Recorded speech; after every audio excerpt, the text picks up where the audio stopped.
Oh boy. Hello everybody and welcome to Ring Post Radio. The only show with the wrong amount of Riz. I'm your host, Ryan Knightsey. With me as always is the man, the myth, the legend, Scotty Edwards. Scotty, new era. We got a new logo, new purple. We're rocking a new set of digs on this fine Sunday morn. How are you doing? Hope I messed with some audio stuff, so hopefully the people at home can hear me. But how are you doing, Scotty? I'm doing wonderful. You had to fix your problems on your side, and I sang songs the entire time, and now we're here. So it's lovely. My ears are bleeding, not because of your singing, but because of my audio just constantly blowing yourself out.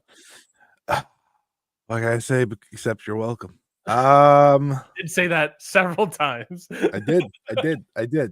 But we got a lot to talk about this week. This should be a fun episode. It's Hall of Fame week for those who don't know.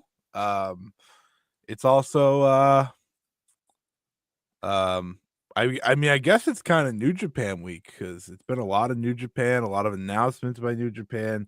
So it should be a lot of fun to see everything going on in the world of New Japan, which is mostly our show today. Yeah.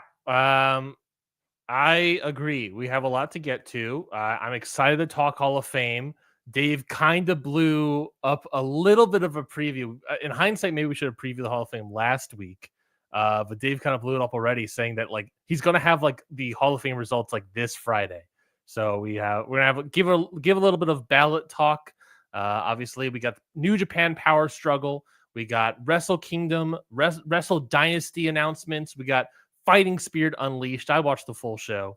And we also got some news for you today. And again, if you're in the chat, if you're listening right now, please leave a comment and make sure that you can hear me and let me know if I'm loud or quiet because I cannot hear myself anymore in my headphones, but I can hear Scotty for sure. So I can unfortunately hear you if that makes you feel better.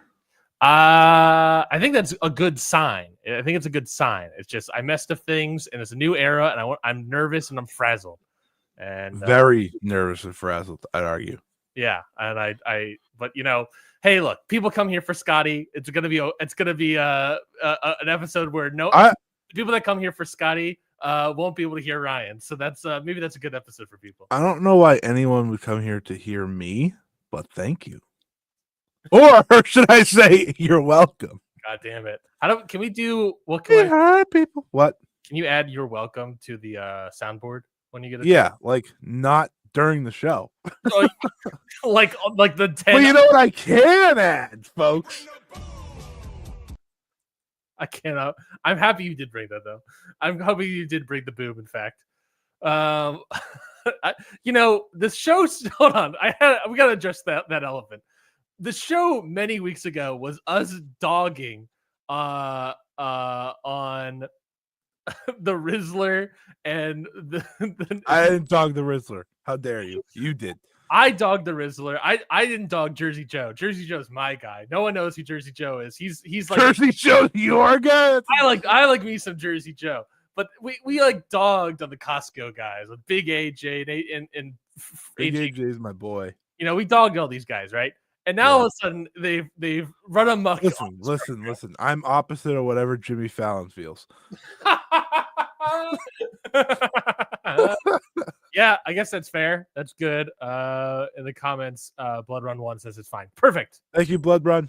Thank you. Now it means I just can't hear myself, which is something I'll have to figure out on my own.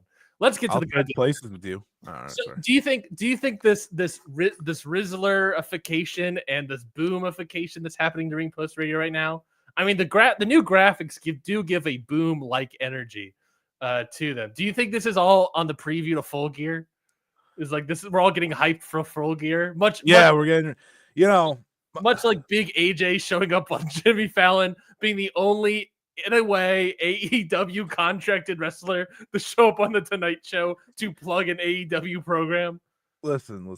My friend perfectly summed up how I feel about the Costco guys Rizzler universe.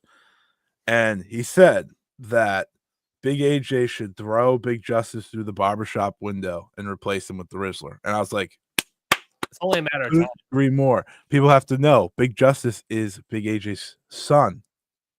So that's, could be a problem there. However, I think it's real. Anyways, let's get to the actual show because I think we've talked a little bit too much about the Costco guys. Scotty, what are you talking about? If longtime fans know, this is the show. That's true.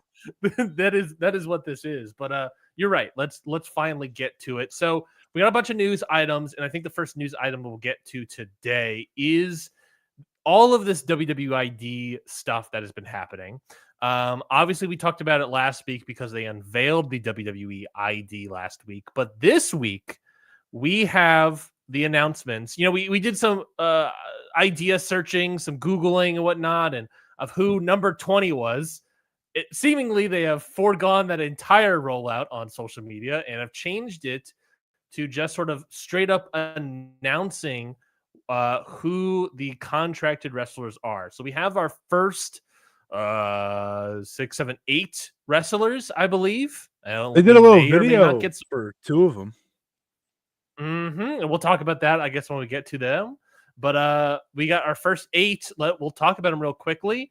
First up, we got Zeta Steel, 21-year-old wrestler out of Combat Zone Wrestling. Despite not having wrestled there since September of last year. So interesting. Well, listen, whatever Gabe Sapolsky picks as they're scouted from, they can lie all they want. I think what's also on top of that is, yes, they're going to lie all they want, but because it's realistically speaking, she is not someone I would consider as a CZW talent. She is someone I would consider as an MLW talent, a company that they just got in a monopoly lawsuit with, and arguably a Marigold talent, which, there's a working relationship sort of being established with Marigold in a weird way. So she was a Marigold talent. So maybe there's something here. We'll pick up that thread here and look forward to see if there's any more threads of, these are people that we've already kind of worked with, or maybe this means a relationship-y moving forward. But we'll talk about that. We also have Bryce Donovan. He's a Create Pro Academy trainee, basically works in Beyond Wrestling Open. I like how working with Wrestling Open. I think he's actually scouted from Wrestling Open. What I do like about Bryce Donovan is that he had almost like a I think it was like a near-death experience where one of his organs failed or something, and he had to get a huge transplant. You liked that he had a near-death experience? No, what I like is that he is bounced back in a big way and is now getting a signed, quote-unquote, signed stipend contract for WWE. So that's I really appreciate. Really nice to see that for Bryce Donovan here. Also announced on that first day was a man named Cappuccino Jones from Coffeyville, Kansas. Pro since 2022. He wrestles on the Oklahoma and Texas Indies, scouted out of This Is Wrestling. Never heard of it. Superstar, in my opinion. Oh, Cappuccino Jones. I immediately fell in love with Cappuccino Jones. But yeah, what do you think about those first 3 as I pull up the next grouping? I don't know anything about 2 of them, but I do know that Zeta Steel, from what I've seen from her, was destined to be a WWE superstar. So she made a lot of sense. I think a lot of the ID folks, for the most part, are obviously projects, which is the purpose of the signings. But overall, I think they're, if you're WWE, you're making the right moves here of getting people who could, in the long run, be a value to you. And I think that's exactly what Zeta will be, as someone who has watched her. Her personality will fit WWE, her overall just way she carries herself is gonna probably be a NXT superstar, I'd say, within the next year or so. So her being the first announcement was not too much of a surprise. Once it was revealed, it just made the most sense. Yeah, I definitely agree with that. I think, and I think that should be said, of all these people, these are all people. I think it was Brian Alvarez that had a good point where it's with all of these people, You have to understand that they wanted to go to WWE anyways. Maybe most of these people, I imagine maybe some of them maybe just are just getting early scouts or something. But someone like Bryce Donovan, who's been on the indies for a good amount of time, coming from Create a Pro, which has like a very loose relationship with AEW. We'll talk about eventually, but someone like Marcus Mathers, who's kind of been blowing up a little bit in the Northeast indie scene a little bit. Even like Zeta Steel, so someone who's now working like Marigold and stuff like that. All of these people, like if their choice could probably have been AEW, especially we'll get to that even more so next. But maybe these people's choices are always AEW. You look at Brian Alvarez mentioned like the WWE ID program in comparison. These guys are I don't think as young, but Nick Wayne chose to sign a quote unquote developmental deal with AEW and then got brought on. I don't think that's necessarily the same idea because that was more of an age thing where AEW didn't want to sign people before they were 18. And I do not think any of these three people and anyone else on this list are under the age of 18. But the idea of like signing someone before you're actually going to use them on your product is kind of the idea. And with that Nick Wayne deal, I don't know, maybe Brian Alvarez is implying that Nick Wayne had some sort of like stipend as well from AEW. I don't know. But on top of that, so basically what I'm trying to say is like these people are all probably going to try to go to WWE nevertheless. You got someone who worked Marigold and MLW in the New England space. You have another New England person working from Create a Pro, which is not a shock at all. And then a guy named Cappuccino Jones, which I love. But very interesting stuff. There was also additional reporting that said that there are no restrictions on bookings or match finishes for any of these WWE ID talents. They'll just be used. I'm still weary. There's still things about this that feel very NXT UK to me, but maybe we will figure that out more as we go along. The next group of talent are Jack Cartwheel, except that he's not called Jack Cartwheel anymore. He is now, in fact, called, or as they are dubbing him, I don't have actually the name in front of me. I thought it was going to be Summit. Jack Summit. Thank you. They've changed his name to Jack Summit. Obviously, Jack Summit is an interesting one here because, like, literally last week, the past month or so, he was on AEW. He's worked Ring of Honor a bunch. Obviously, he's scouting also out of GCW, Game Changer Wrestling, which is also interesting to me. What are your takes on Jack Cartwheel, aka now Jack Summit? I'm happy that he's not going by Cartwheel anymore. Yeah, you hated the name Cartwheel. I hated it because that's all he did. Well, that was the gimmick, and yeah, of course, and it's a gimmick. I think he's a talented guy. That doesn't mean I need, because you throw a great punch. I don't need your name to be Ryan Punch. Well, hold on, let me break this down. No, I think he's the most interesting one so far because of the connection, obviously, to WWE. To AEW. He's been on Ring of Honor shows for them. He's been on AEW shows, but he's taking this chance. It's again someone that probably wants to be in WWE. So it's the most interesting. He'll be the most interesting guy to follow because of his involvement already. So yeah, there's that. I'm still a little frazzled from all my audio stuff, so I think that's where part of my reviews are coming in from. But what I was going to say also, and I think I'm going to bring this up, especially now with Jack Cartwheel. We need your Ryan Punch. Come on, you got this. Is Ben Carter as an example, the now Nathan Frazier. Think of him, super hot indie star, popping up on AEW. You actively could tell that AEW wanted to sign him, yet they never signed him. And he got scooped up by WWE. And the reason he got scooped up, as according to probably people in AEW at the time, I don't remember who it was specifically that said it, but someone. We go back to the UK, to be fair. True, but there was also like I do distinctly remember someone saying, I don't remember who it was. It might have been Cody or QT or something like that. That said that he wanted. There are some people that just want to go to WWE, and Ben Carter was one of them. And based on like Jack Cartwheel getting this sort of contract makes me fully think that he is one of those people. Additionally, we also have Sean Legacy. We've talked about Sean Legacy on the program before because he worked in Noah for a certain period of time a couple years ago. I think it's his scooping up said that he got scooped up from Wrestling Revolver Pro Wrestling Noah tryout? Wasn't that like a year or two ago? Yeah, he was a big Marufuji guy. Yes. Yeah, Marufuji loves him. but that was like a recent tryout. He hasn't been there in a long time. Yeah, that's over a year ago. But he's probably the most WWE guy possible. Oh, he's got the look. You know, he hasn't been there since 2023, but he's done a lot of indies. He was there up until June 2023. So yeah, it's way over a year ago now. What's interesting about him is that sort of obviously all of this information could be lies and whatnot.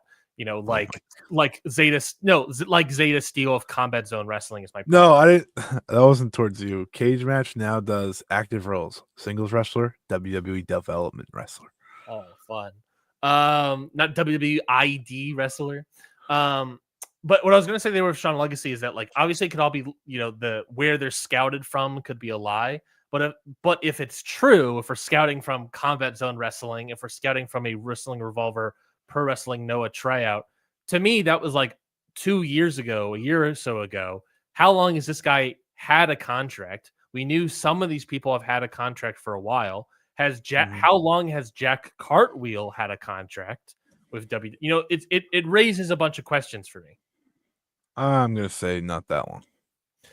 The other person up here is Zara Zakir, who has competed in Tokyo Joshi Pro and West Coast Pro.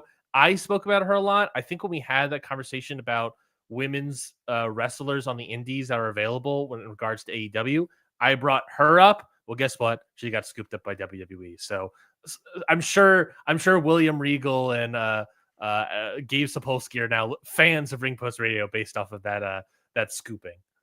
Yeah. You know what? Listen. Now listen. I feel like we've done this for years now with AEW. It's like, oh, there's this good women's independent wrestler you could sign, and then they don't sign them, and it's fine. Listen, they've changed their division. They've altered their division where it's a lot better now. But you know, again, we've talked about this. It comes to developing for the future as well as the now. And she was someone that jumped off the page, I'd say, at least here in the indies. You know, every time I've seen her wrestle, she has stood out to me. She's very talented. And listen, if AEW is not going to come calling, and I think here's the way I look at WWE ID. It puts you on the map. If you're not on the map of an AEW or WWE initially, you sign up for this, you're on the map instantly. People are paying attention to you. People want to know what you're doing. And maybe in the long run, that could be a very good thing for a lot of these wrestlers. Because listen, WWE is not going to sign all these people. They're just not, because this Especially is different. If it's comparison to like NIL, even like the college programs and all those sort of things, they don't sign everybody that's like this is TKO is not going to let Triple H hoard talent like Triple H did 5-6 years ago. You know, like that's not going to happen. So that's why I look at this. Even looking like NXT UK, like, you know, those NXT UK tournaments and everything. Yeah. I don't think they signed everyone. They got a lot of those people, but I don't think they signed everybody.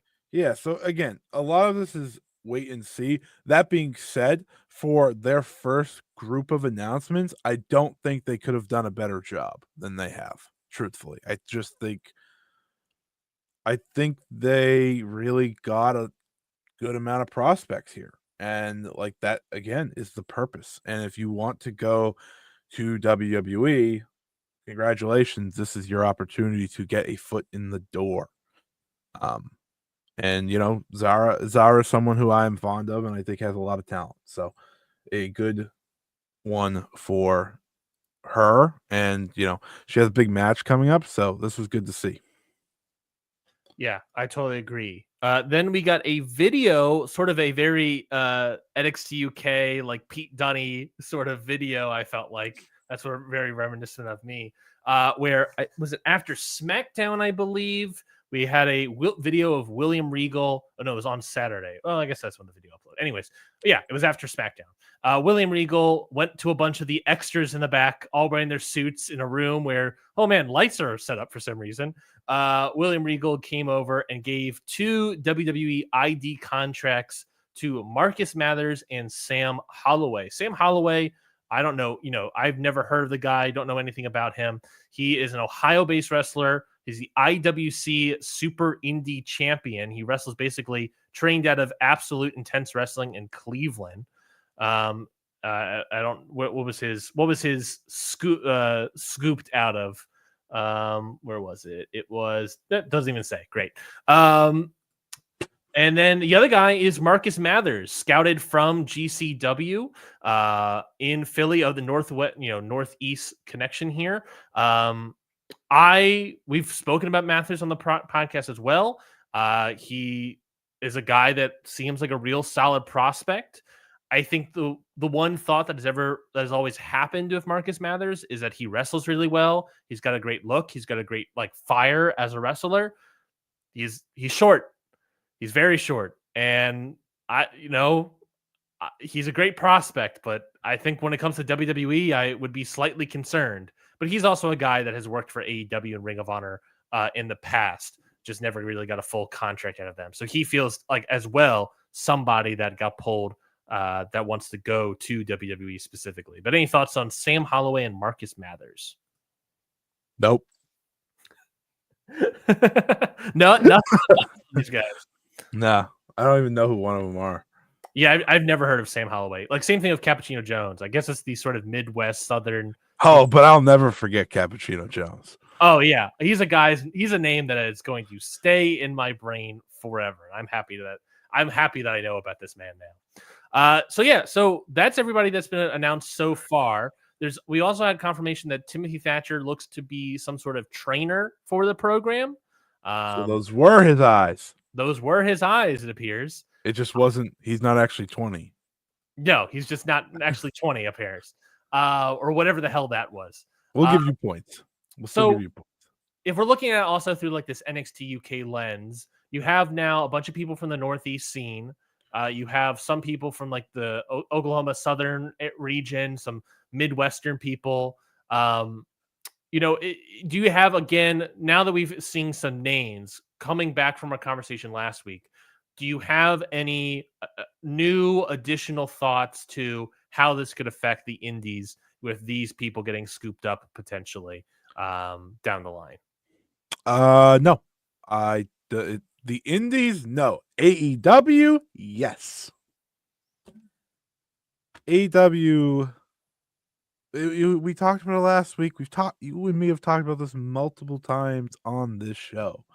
There needs to be a movement of some sort moving forward in developing talent.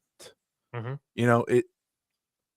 It's great. It's great that you can bring the best time and time again, right? Tony Khan can bring out the checkbook and he could sign, Bobby Lashley and Will Ospreay and Kazuchika Okada and Mercedes Moné all within the same year. That's great. It is. But at the same time, you have to look to your future as well. And, there was a big conversation point on Twitter this week talking about athletes in pro wrestling. And a lot of people learned that a lot of pro wrestlers were athletes before they were pro wrestlers, which blew my mind. Which is crazy, but because it's not like a thing necessarily I think the large amount of people in the indies right now.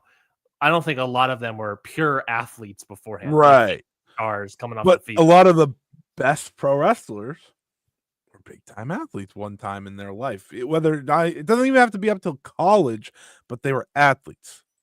I will say, to push back on like people dunking on the indie wrestlers for not being like pure athletes coming off to the field. Like, if you are an athlete and want to go to WWE, do you think the best route is to go onto the indies, or go to one of these tryouts or try to get like an NIL deal. Just go to a tryout. Yeah, like Go to a tryout because you're going right in front of them. Yeah, so many and so many people get scooped up at for NXT that are former athletes. Like every single person you see is like a former athlete, a former football player. But this is the point to AEW. Mhm. They don't have tryouts. Yeah, well, So you just that we know about. But Yeah. I feel like we would have heard about a tryout by now, you know? Yeah. So it's like that is the conversation point.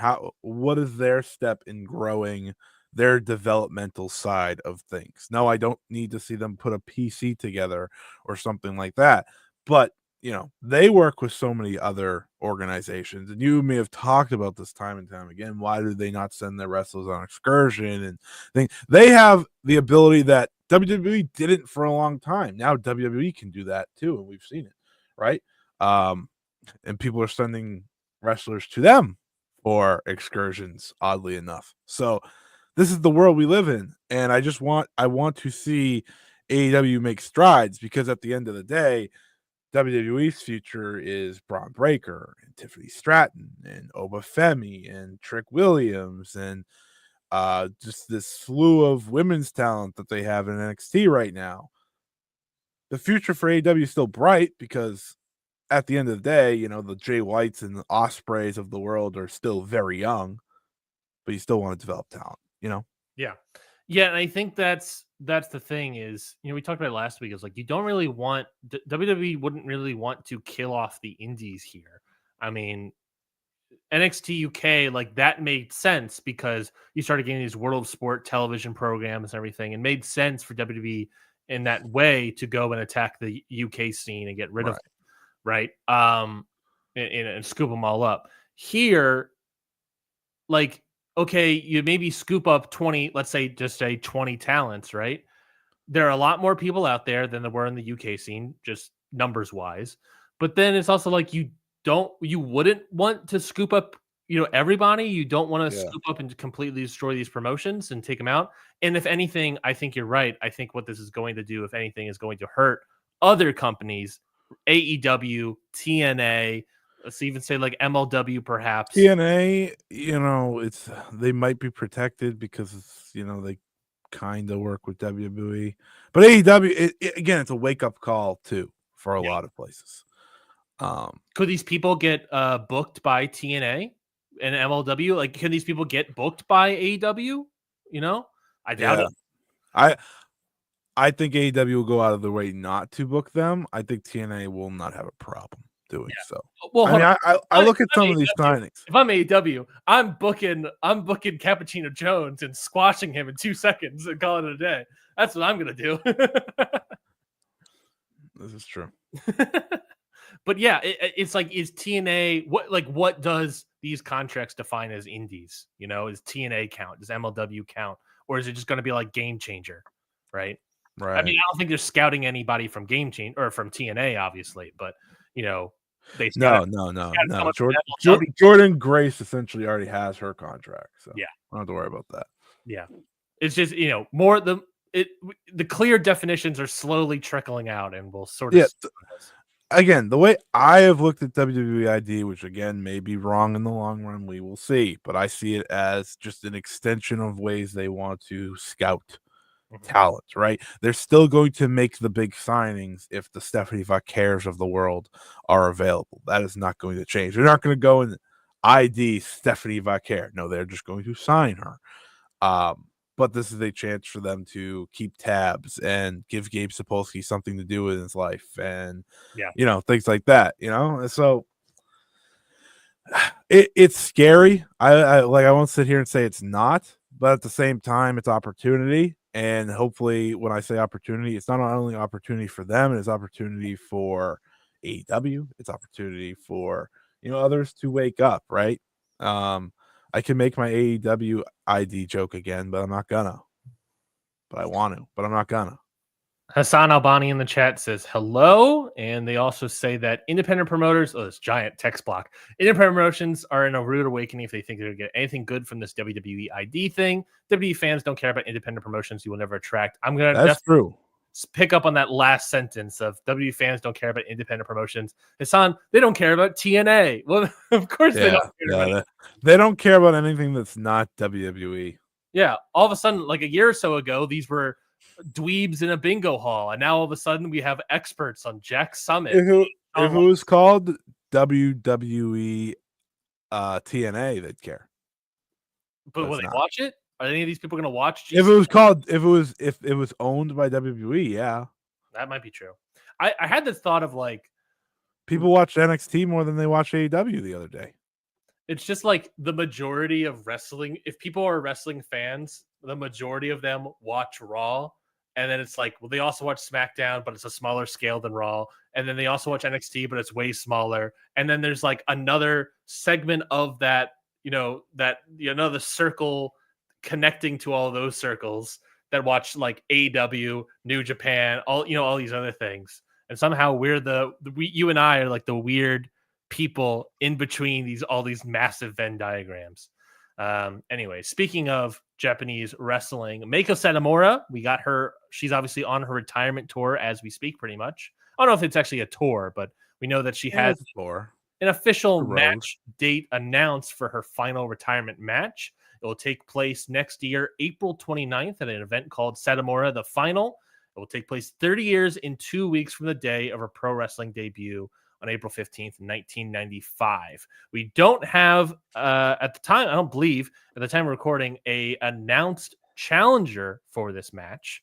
We can sort of maybe have ideas of who that might be, but Scotty, thoughts on Meiko Satomura's officially announced retirement match?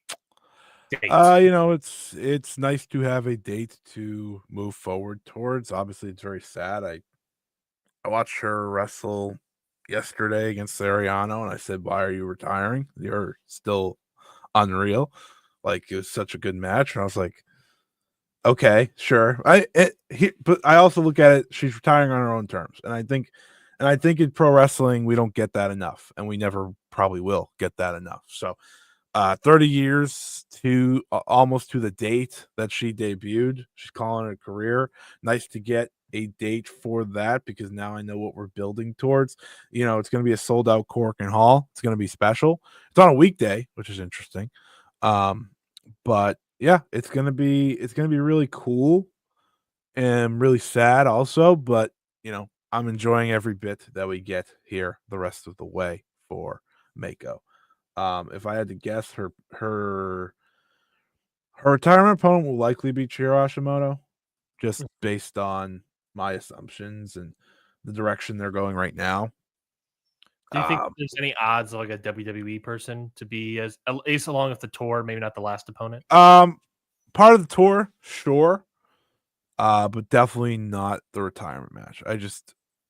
I think it's going to be Hashimoto. That's her best student, and someone that she's willing to put over as she heads out.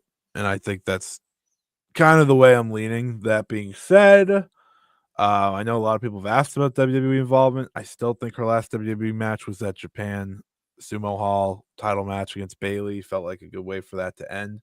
Yeah. But you never know. Nothing's for sure. But yeah, I think we're kind of locked into this Japan run for the remainder of her run here as a wrestler. On Friday Night SmackDown, WWE unveiled the Women's United States Championship as another opportunity for WWE Women's Division to showcase its talent and ruthlessness as they continue to shatter glass ceilings. They did not announce how this will be won. They have not given any details of. I'm just going to take it. Be like, I'm champion. Well, no, Nick Aldis specifically said the title will not be handed out. So that's good. We have, people dogging all these other companies by saying too many belts. Well, we have another belt coming to WWE. And I mentioned to you this when they announced the United States Women's Championship, Scotty, that, it does feel like you would then need a WWE Women's Intercontinental Championship as well. So I wouldn't be shocked if we get even more mid-card titles. That'll be funny, though, because that belt will look better because it'll be a white strap intercontinental title, and that's always better. Sure. Yeah, I mean, I don't have a problem with it. I don't care. Like, here's the thing. They're going to need to call up talent now, though, if they're going to have a mid-card belt, because at the end of the day, they just their main roster women's divisions aren't remotely close to being as stacked as they need to be to have 2 singles belts along with the tag belts. I feel like there's not enough people. Like I feel like just like numbers wise, there's just not enough. No, not right now. You have plenty of people in NXT. Mm-hmm. You're gonna have to call them up eventually. I mean, actual options to maybe win that title. I get it. I understand the move, so I'm not against it. WWE's had too many titles for the majority of the past decade. So, what's another one gonna do? Yeah, I don't know. I think it's, I don't know. The reason I think it's not big. My issue is that like the women's division is not big enough to support all these titles. Sure. It's like a lot of this is like people being like, we should get a women's mid-card title and tag belts and all these sort of things. And it's like, I get it maybe when it comes to the tag belts, but like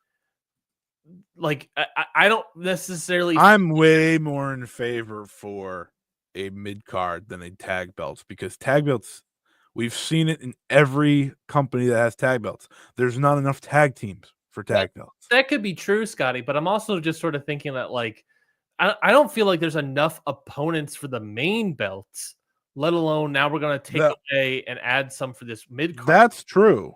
But at the end of the day, I don't care enough to be against it. Yeah, I did see someone post like who should win, and like one of the people that like who should win it was like Liv Morgan. I was like, she currently has a title. What are you talking about? That angered me so.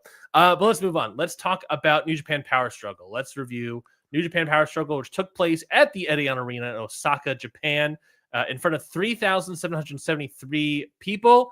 Not a great number. Wait, what was the number? 3,073. 3,773. That's 3. It's a palindrome, baby. 3,773.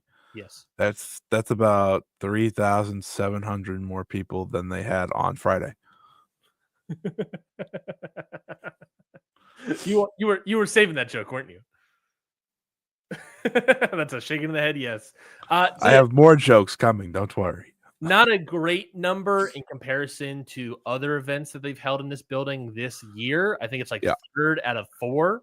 But still, in comparison to Japan, not awful. But I think like again goes to the sort of Zack Sabre Jr. as a champion, not being a massive draw in any capacity right now, but hopefully this is something that you can build up as you continue. I saw people saying this was like peak New Japan. This show. I know this show got a lot of rave reviews.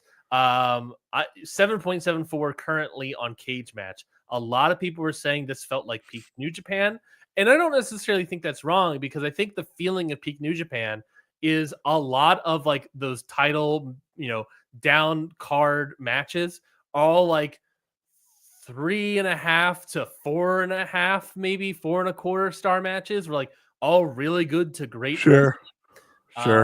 So I think that's where that feeling lies. So I guess we'll talk about it. We'll talk about the main event first, since I already mentioned Zack Sabre Jr. The IWGP World Heavyweight Title match between Zack Sabre Jr. and Shingo. Wait, I got a joke. Yep. When I think back to peak New Japan, that's how I felt when Shota Umino walked out there at the end of the thing. I was like, yeah, back in the golden age. The golden age. Shota Umino, baby. As he's booed out of the freaking building. Yeah. So yeah, Zack Sabre Jr. defeats Shingo. What'd you think of this match? Wow, they had a great match. They always have a great match. I don't think it was 5.25 stars. Great. Yeah, agreed. That was crazy. I saw that rating. I was like, the Dave Flation is out of control. That was a new one. That was a new one. I was like, I was thinking of all the matches in history like that, have historical significance and just are historically remembered. I was like, I'm not going to remember this match in a week. Like, it was great, but like, you look back and it's like, other 5-star matches that he's awarded, it's like, was this match better than like any Misawa match back in the day? And I don't think most people would say yes to that. But Dave apparently will, and I think that's where the Dave-flation. It was really good. Like it was a great main event. Great main event. Like I was like, holy, that's Dave. just no. Yeah, I thought it was a really great match. I thought the story told, the psychology of the match was really well done, of the constantly working on the leg, and then you get to the moments where I've watched them wrestle 100 times in the past. Oh yeah, months. I've watched them wrestle a billion times. I still think it was great here. They did some limb work. Shingo can't cast a crawl to the thing, but he can't get to it. And then the finish, instead of doing move after move after move to get to the big finish, is pretty much Zack Driver 1, 2, 3, I win. Yeah. I mean, it. I watched this match and I walked away from it saying, "Good first defense." This was the first defense, correct? No, second. The Sonata match happened. That was not a good first defense. How can you forget? It was a good first defense in Japan. Mm-hmm. And I think, when you put Shingo into a title match like this, you expect just that. I think we live in a very funny time where I watch Shingo and I'm like, he's still very good, but he's not, he's definitely starting to go down the mountain rather than be climbing up in his overall abilities. And maybe that's just because I've watched him so many times. They continue to shove him into big matches. But at the end of the day, still very, very good to great match. Fitting main event, and puts Zack over strong as we head into Wrestle Kingdom. Yeah, and of course, as we head into Wrestle Kingdom, after the match, we get Shota Umino, who defeated, Sonata earlier in the show, in a solid match. I thought that match was completely fine. Crowd was positive versus Shota Umino, who's definitely had some babyface fire in that match as well. And then when he comes out here, he gets booed. Commentary is obviously sort of leaning into that story that's being told. Shota Umino comes out. They have a stare down of Zack Sabre Jr. He challenges him for the belt. And then you got good old Ricochet comes out, making his return to New Japan. And he attacks Zack Sabre Jr., challenges Zack Sabre Jr. for the belt for Wrestle Dynasty. Those two matches are confirmed. Wrestle Dynasty is Ricochet versus Zack Sabre Jr., and Wrestle Kingdom is Zack Sabre Jr. versus Shota Umino. There was a little kerfuffle at the end. Ultimately, we have 2 title matches for 2 Dome shows confirmed. I just gotta ask, why are so many people excited about Zack versus Ricochet? I just gotta ask. It doesn't make sense. Whoa! Where did this come from? It does. No. This I saw this and I said, ugh. That's what I said, because their styles don't mesh at all. I was like, you can like Ricochet, you can like Zack, but this is the match. Yes, it's cool to see Ricochet show up and do the big move in the dress shoes and things like that. But like, I just sat back for a second. I was like, am I crazy? I don't know. It just doesn't excite me. That being said, I haven't been excited. I haven't been excited by Ricochet for the majority of his return. So that's probably part of the problem. But I was like, I don't know. If I was to put someone against Zack, you probably want him a little bit more grounded, or just like Will at that point, Yeah. I don't know. When the post match was over, I wasn't enthused by either match. And when they were both made official as kind of the big potential title match for both days, I was like, well, this is definitely a New Japan. I will say that. They've had, I believe, 1, 2, 3, 4, 5, 6, 7 matches prior to this, 7 singles matches. The first 2 weren't rated in 2013. They wrestled another match that got an 8.45 on Cage Match in 2013. Then at PWG, they wrestled and had a 4 1/4 8-star match on PWG. Then Evolve having the semi-main event where he got an 8.57 on Cage Match.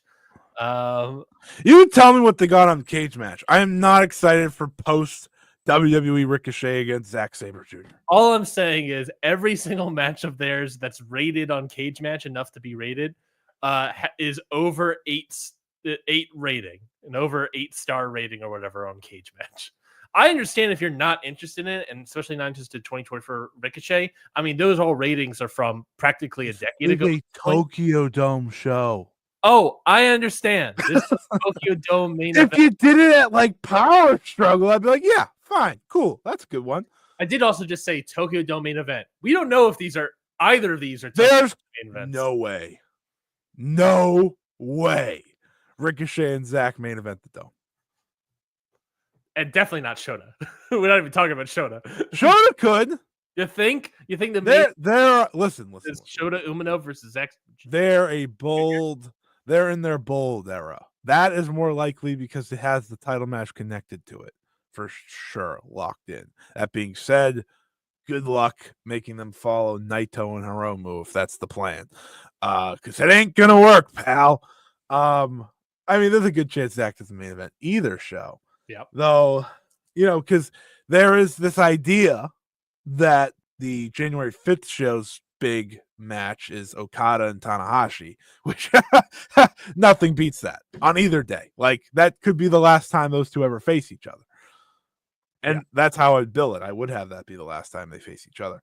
But yeah, I don't know, man. I am not excited. You could bill it as the last time they face each other in Japan. You build in like the American one on Battle of the Valley, however many years, earlier this year or whatever. You're right. You could build this one as the last time in Japan. Yeah.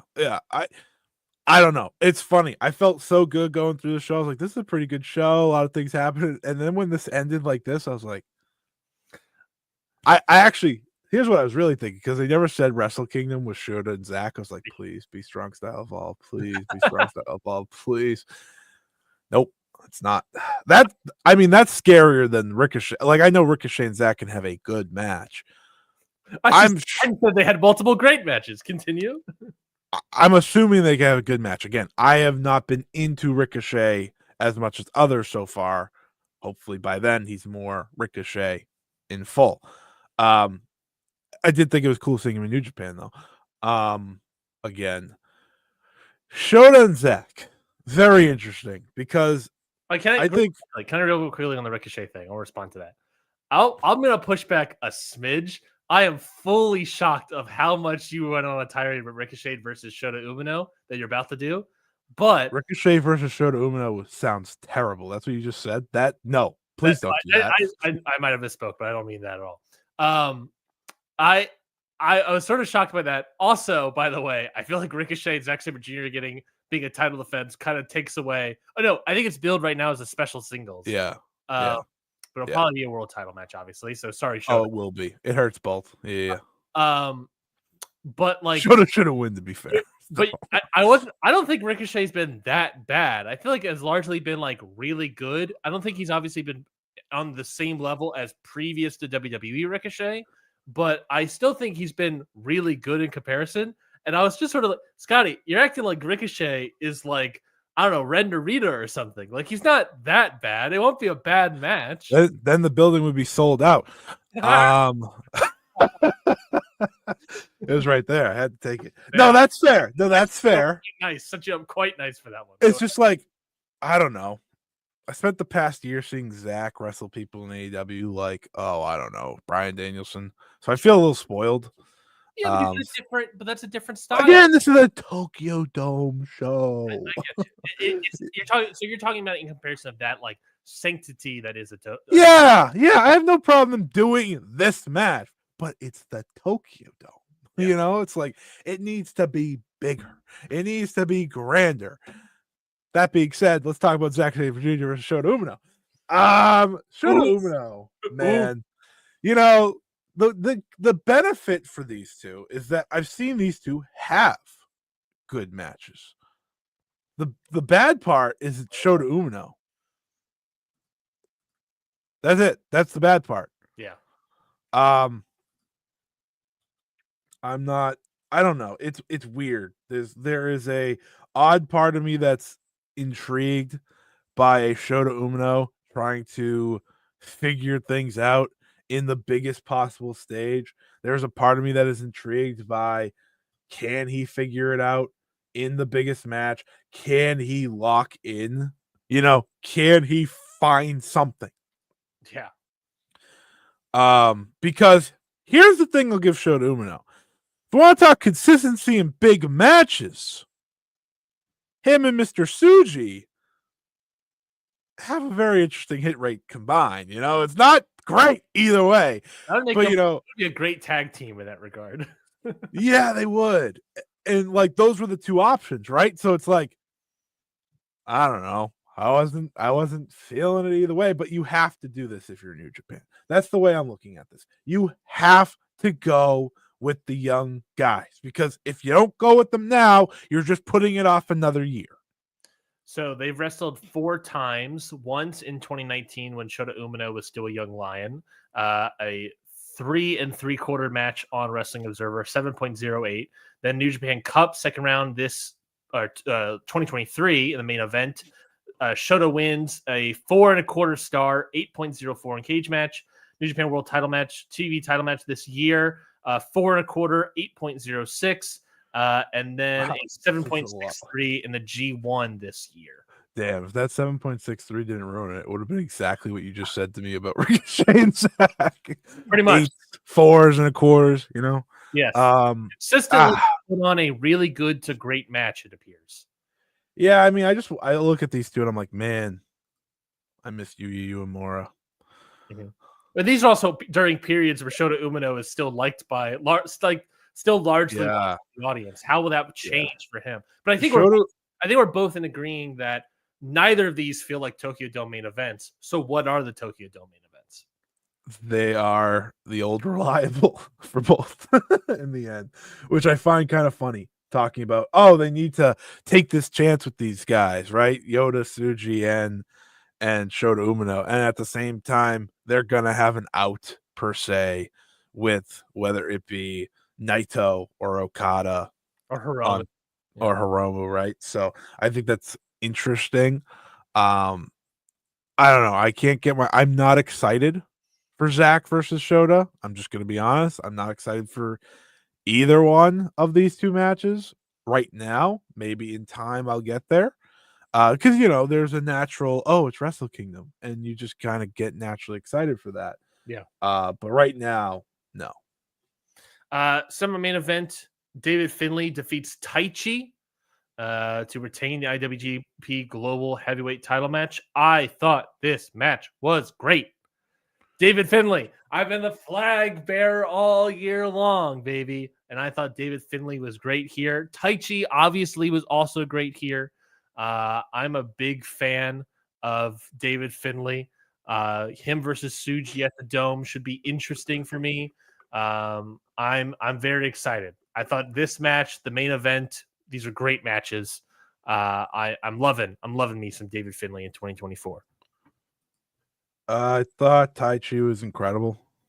Agreed. In this match. His ability to connect with the audience and build in a match. I think Finlay is great in his role, obviously, as well. We've talked about that a number of times over the past couple months. I'm 50. I don't like the turn. Like, I don't see Sonata in the War Dogs making any sort of sense. Yes. After the match, Sonata, during, I guess the finish of the match is Sonata turns on Taichi that allows David Finlay to get the win here. Like, that is a fit that makes zero sense to me in every way. And I've decided, based on recent pictures, that he just wanted to go heel, be blonde again. Yeah. And listen, I get it. He missed his colorist for sure. But I would have just put him in the House of Torture then. Well, if you put him in House of Torture, then it might. People would be. I guess people would be interested in Evil and Sonata as a tag team again. Then, because they would hesitate that idea. Right. That's my point. I don't know. Does him and Gabe Kidd excite you? That's a weird ass duo. Well, no. Let's rephrase this. Does Sonata Gabe Kidd excite you more or less than Gabe Kidd Jake Lee? Because that is where I'm at. Oh I my understand god. there's the turn and everything. Well, Sonata's better, So I think Sonata's better for sure. so So that's a good start. but what's interesting to me is that I sort of see it as they are using Sonata as the Jake Lee replacement here, right? I think that's maybe fair to say, especially going in the World Tag League, that it's Gabe Kidd and Sonata. It definitely feels like it would have been Gabe Kidd, Jake Lee. So what's interesting to me is that the more interesting thing to me is that they see more value in continuing that story without Jake Lee for whatever reason. There is a reason that they want to continue this Gabe Kidd tag team story. Doesn't matter if it's Sonata, doesn't matter if it's Jake Lee, but they want to continue that for some reason. That's what's interests me from all of this is, yeah, Sonata turns, but I think he is really just a replacement for Jake Lee. If Jake Lee never got injured, maybe Sonata wouldn't even have turned, and just five guys would still be a bunch of five guys serving me a bunch of peanuts and potatoes. Good joke. Good joke. But yeah, do you have thoughts on that? Because that's to me the more interesting thing is they're trying to push Gabe Kidd in this tag team, I think. I'm gonna tell you right now, none of that even came to mind. I forgot Jake Lee's existence. I forgot he existed. Yeah. That's on me. That's on me. I mean, it's interesting that they feel the need to do this. My ultimate take when it comes to Sonata in the War Dogs is that it makes no sense. It's not a connection that makes sense to me. It defeats the purpose of his entire reasoning for joining just five guys because he didn't want to be in anyone's shadow anymore, and now he's in number 2 again. But you know what? New Japan going to New Japan. Match was good. Very, very good. The end deflated me a little, but that's okay. That was the point of it. So Yeah, I think that's fair, but I agree. I think it was also over for the crowd, so I think that obviously helps the finish. it was heartbreaking. People like Sonata. People like Tai Chi in Japan, and that's what matters. Stupid, sexy Sonata. Moving on, Doki defeats Master Wato by referee's decision. Get that double Doki chokey one after another. I That was believe good. it was. Wato selling it, no lights on behind his eyes. I thought this was a really strong match. I thought Doki was great, and I thought Master Wato between this, the Best of Super Juniors final, Time to respect him, buddy. the respect train is starting to come around for Master Wato. It's called growth. It's called giving a wrestler time to grow, and he has grown into a very, very good wrestler. Doki was great in this match. Exceptional performance by him. And they entertained, which is very interesting. Well, it made sense post. It made sense post. Post-match, Despy returned. Yeah, challenges. Despy's taking the belt. Yeah, I think this match was really good, and I think it was a nice. I won't say surprise because I knew Wato was good now, but it was a nice showing of he's back and he doesn't really have any limits, which is really good. Yeah.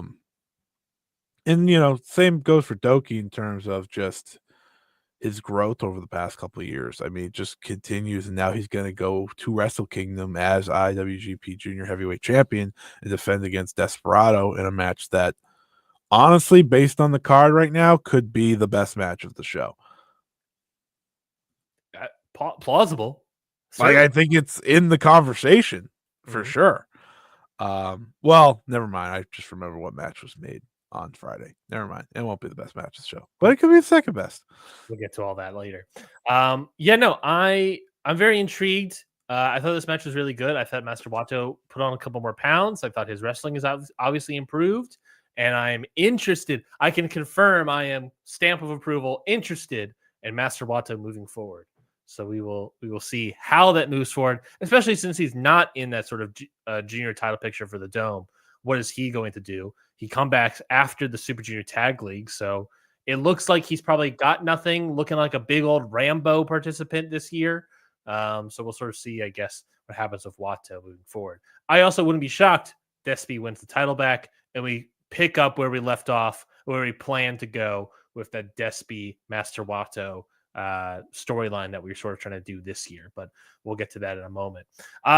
Ichiban Sweet Boys, not the Ichiban Sweet Cast, the Ichiban Sweet Boys, Kosei Fujita and Robbie Eagles win the Super Junior Tag League by defeating Catch 2-2, Francisco Akira, and TJP. The match was great, outstanding, great technical wrestling, speed, intensity that I'll like and love. The aftermath of the match, Stupid as hell. so stupid that it took away from how great the match itself was. What do you think of the match? And I guess what do you think of the post-match? I guess I should say the post-match here being the tag team champions, the Intergalactic Jet Setters, Kushida, Kevin Knight. They come out, they accept, I guess, the challenge, the Super Junior Tag League challenge from Ichiban Sweet Boys. But then they also want to challenge Catch 2-2, and then the War Dogs come out and beat up everybody, and now we have a four-way schmaz at Wrestle Kingdom. So the match was legitimately great. Yep. Kosei Fujita is incredible. He is so clearly going to be the new ace of the junior division. Mm-hmm. Him and the Eagles work very well together. Catch 2-2's just, arguably been the best tag team in New Japan since they came together. So the match is great. Post match was, why hold a tournament? Why do anything? Nothing. Awful. I hated everything about the post match. It was just overbooking nonsense and stupidity that was not necessary. Like, I get you want to have the multi-men. That's fine. That's, a Wrestle Kingdom staple when it comes to those tag matches. But again, have the tournament match, or have the championship match at a show beforehand, right? And then lead to the four-way at Wrestle Kingdom. Not have them win the tournament and then be like, oh yeah, we want to face all you. I would even ignore the War Dogs part of it. It's not great, but I would even ignore that if the Catch 2-2 part wasn't. If the Catch 2-2 part of you're the losers, but we're still giving you a title match. If that was out of it, then it's Sure. I can roll my eyes and be like, okay, the War Dogs involvement is whatever, but they're heels. People, it's whatever. I don't like it, right? And their former champs. Yeah. I can maybe understand it a little bit better, enough to a point where I'm like, I'm not happy about it, but it's fine. Yeah. Here, the Catch 2-2 part of it really grinds my gears because there is no reason the losers of the Junior Tag League should be challenging for these belts in any capacity. I get that they beat the Intergalactic Jet Setters during the tour, right? I understand that. It shouldn't be happening on my screen. You lost. That's right. it. The entire tag league does not matter. Yeah. That is what there was that post-match told me. Yep. Which, we could argue tag league didn't matter in the first place. That being said, no, in all actuality, it didn't. But whatever. Yeah, it's a shame to see that a crappy booking, crappy post-match ruin a great match. But for me, it largely did. It didn't ruin the match for me in terms of rating or anything, but it ruined it in terms of, wow. Yeah, agreed. The meaning is now gone. The vibes are ruined. Yeah. Is what it is. Next up, IWGP Tag Team yes, at this moment where we got Kenny Omega, if I'm not mistaken. Yes. Kenny Omega comes out, speaks in Japan largely, but basically says speaks in Japan. Yeah, speaks in Japanese. Yeah. He's cutting a promo. He did speak in Japan though. You're not wrong. Cutting a promo in Japan. In a way, you weren't wrong. Yeah, I'm never wrong here. Largely speaks in Japanese for the crowd here. He does speak a little bit of English. Basically, in both sort of promos, he's saying that New Japan is where he wants to wrestle, and if he is able to return, he wants to wrestle in the great company that is New Japan. This promo, for whatever reason, upset a lot of people online because they're like, he's an AEW EVP. He should be saying nice things about New Japan. He didn't always say, well, to be fair, he didn't always say nice things. He said, and I quote, New Japan's still where the best wrestling happens, That is true. which is wicked funny because AEW's catchphrase is "Where the best wrestle," and Kenny Omega said, "Fuck you, no." pretty egregious there. But at the same time, it's like, look, the guy is obviously going to come back and have his first match here in Japan, and they are co-promoting a show January 5th. So it is what it is. But you can even play into that. If the match, there's the idea of the match. Obviously, there's the Gabe Kid match they're setting up that they're apparently they had an altercation backstage and that they're going to have a match probably at some point. So it is whatever that match. But there was this other idea that was floated around of like him and Tanahashi versus the Young Bucks, right? And that was like another idea that was floated around based on like the Young Bucks apparently going to wrestle at They said it too. Dynasty. Like hinted at it in the video they did. They're hinting at that as an idea. Okay, if Omega is saying this is where the best wrestle, then the other AEW vice presidents who are going to be the heel, I guess, because they're now going to be the American foreign heels in Japan, can say, no, AEW is where the best wrestle because that's where we wrestle. That's where the elite wrestle. And then they have a match right then and there. While I agree that you're right, like that can be the direction to go. Hear me out here. Always right. I think Kenny was just talking from the heart. Agreed. Like I watched Kenny in this first. This is the first time I've ever said to myself, "Wow, Kenny looks old." Second, he clearly just wants to be in Japan. I had that vibe. Like man, I also agreed to that. And it's felt like that way for a couple of years for me, but like seeing him now in Japan for this moment, I was like, this is just where he wants to be. Like when he's been out with this diverticulitis, he's been in Japan for a lot of it, I don't know. I feel his heart is still in Japan. I know why he signed with AEW, and it's because the elite all agree we'll all go to the same place.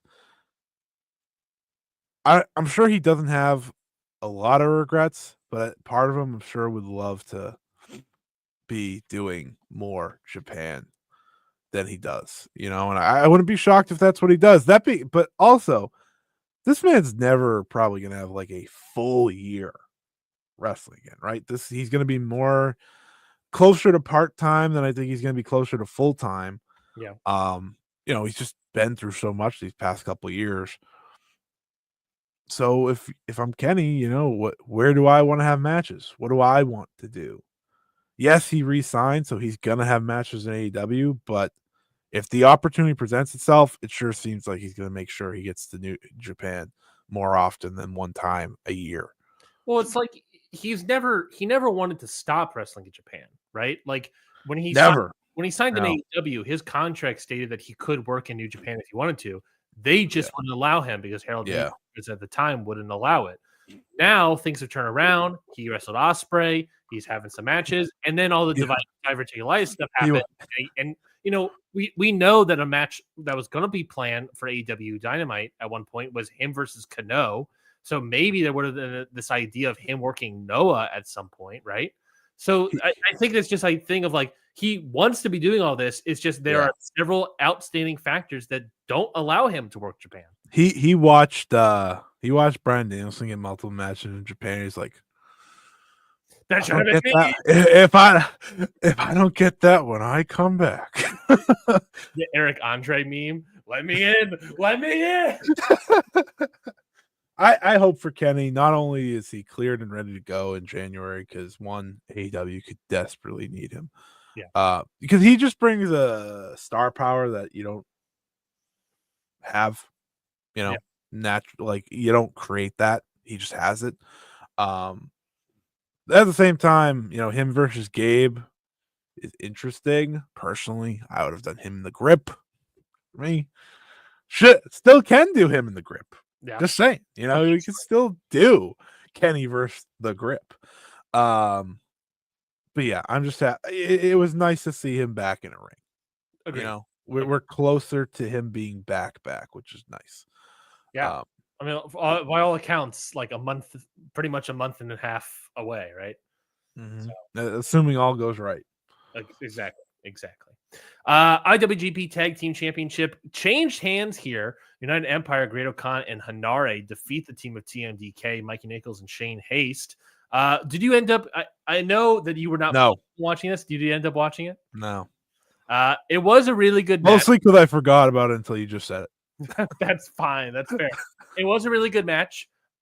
If you really loved the G1 interactions of Mad Mikey Nichols and Hanare back in 2023, I think it was. That's a sentence, by the way. That's what you got here. This match ruled. I thought this match was really good. Great-O-Khan was solid. Hanare, I thought was great. I've been enjoying Hanare's work all year. Mad Mikey Nichols was also great, and Shane Haste was in the ring sometimes. But beyond that, the match was really, really good. I went like 3.5 on it. Dave went 3.5 on it. Cage match went 6.6, which is almost 3.5. So this match was really, really good. Really solid tag team match where the vibes were good about it, which I think is good for a tag team match in this company. I don't like Hanare, so I know. That's why I told you that. I was like, if I know you don't like Hanare, so if you don't, did he no sell? Yes. Let me rephrase. How many times did he no sell? I don't remember exactly how many times, but the moment that happened in the match that made me be like, this match rules is Mad Mikey Nichols doing like a jumping headbutt to Hanare.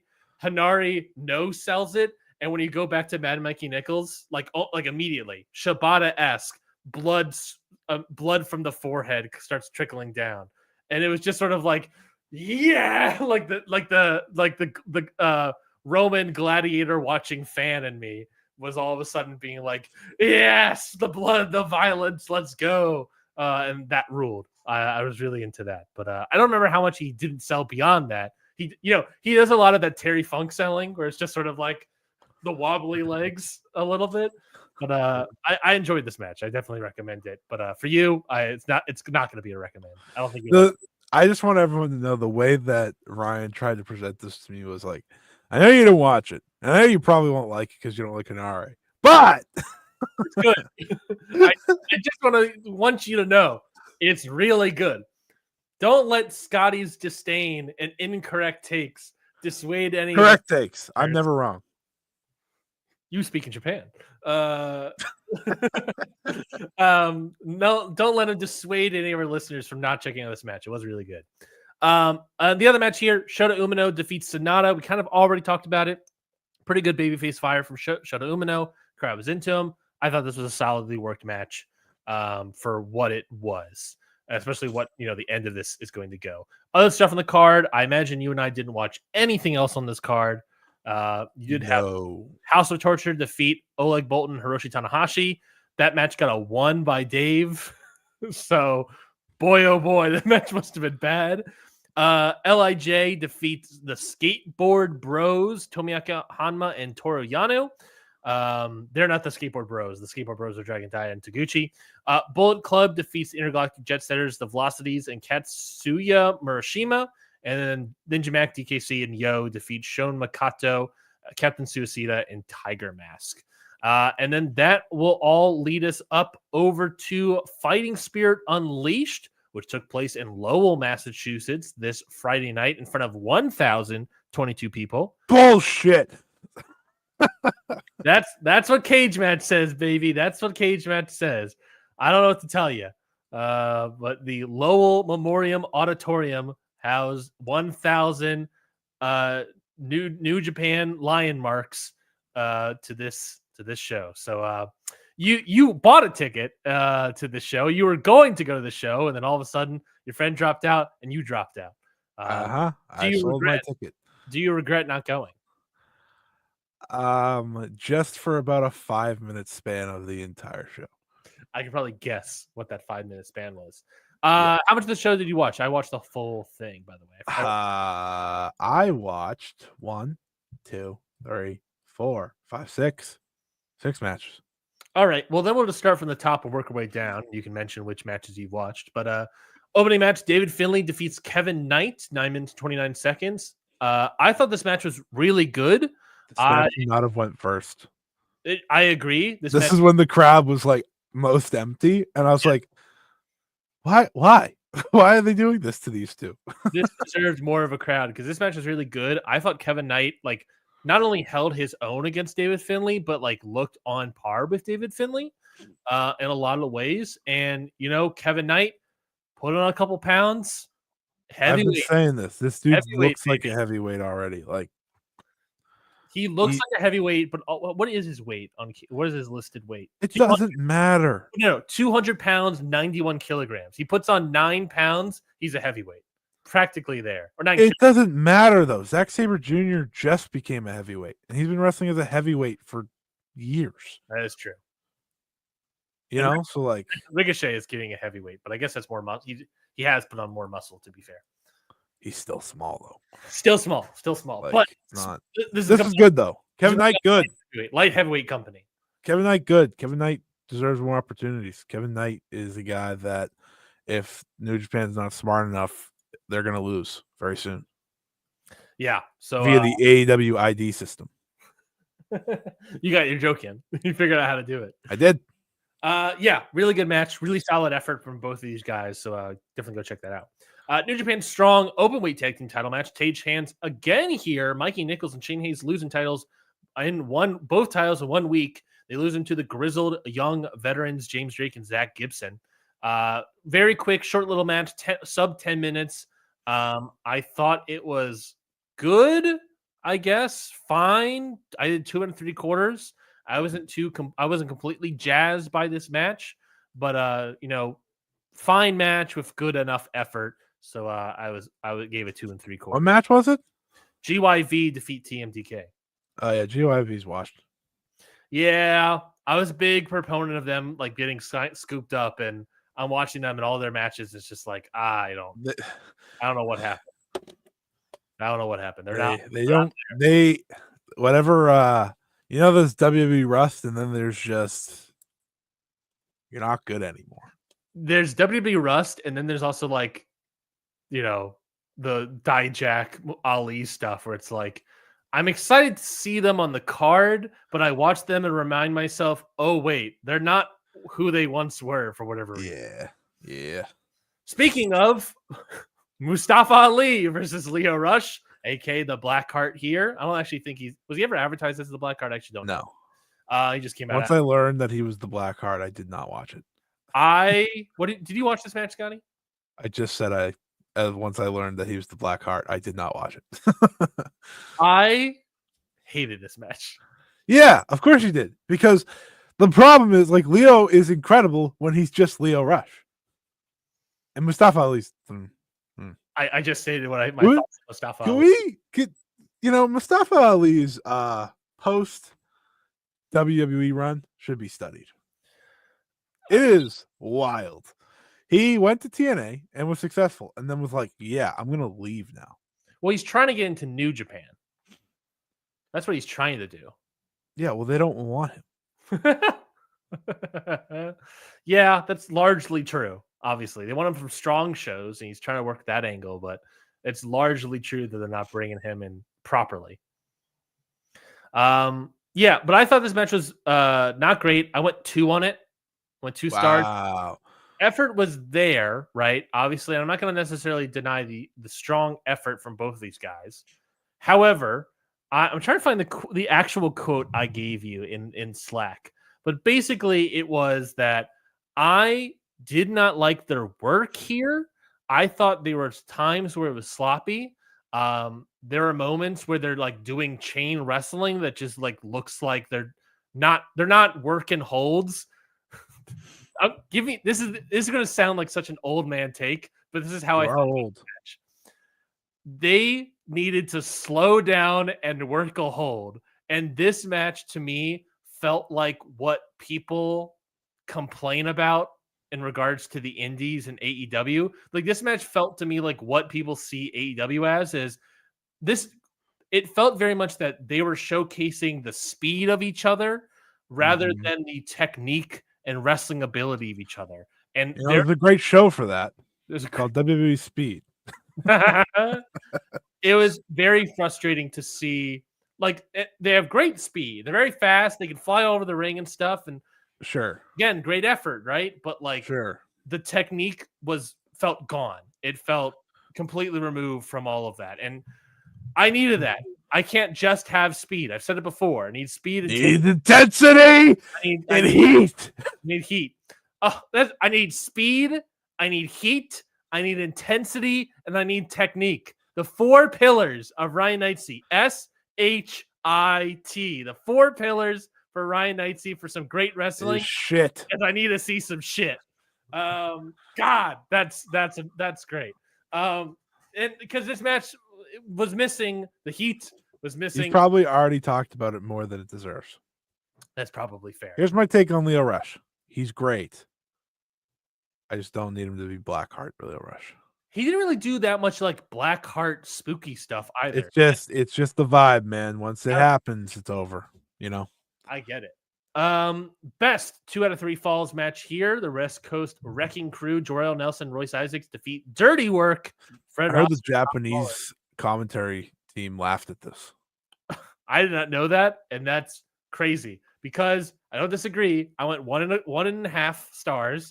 This match sucked. As much as I did not like the Leo Rush Mustafa Ali match, I thought this match was worse. This match fell. It was 26 minutes. 15 minutes. What? A 15-minute match. There is a post-match stuff for GOIV challenge. This goes Wrecking Crew. But it was a 15-minute match, and it wasn't great. It fell apart constantly. People dogged on it for the blood, and I don't understand that. I don't think that's necessarily should be something to dog on because I think that tried to help elevate the match, the amount of blood that Fred Rosser was bleeding.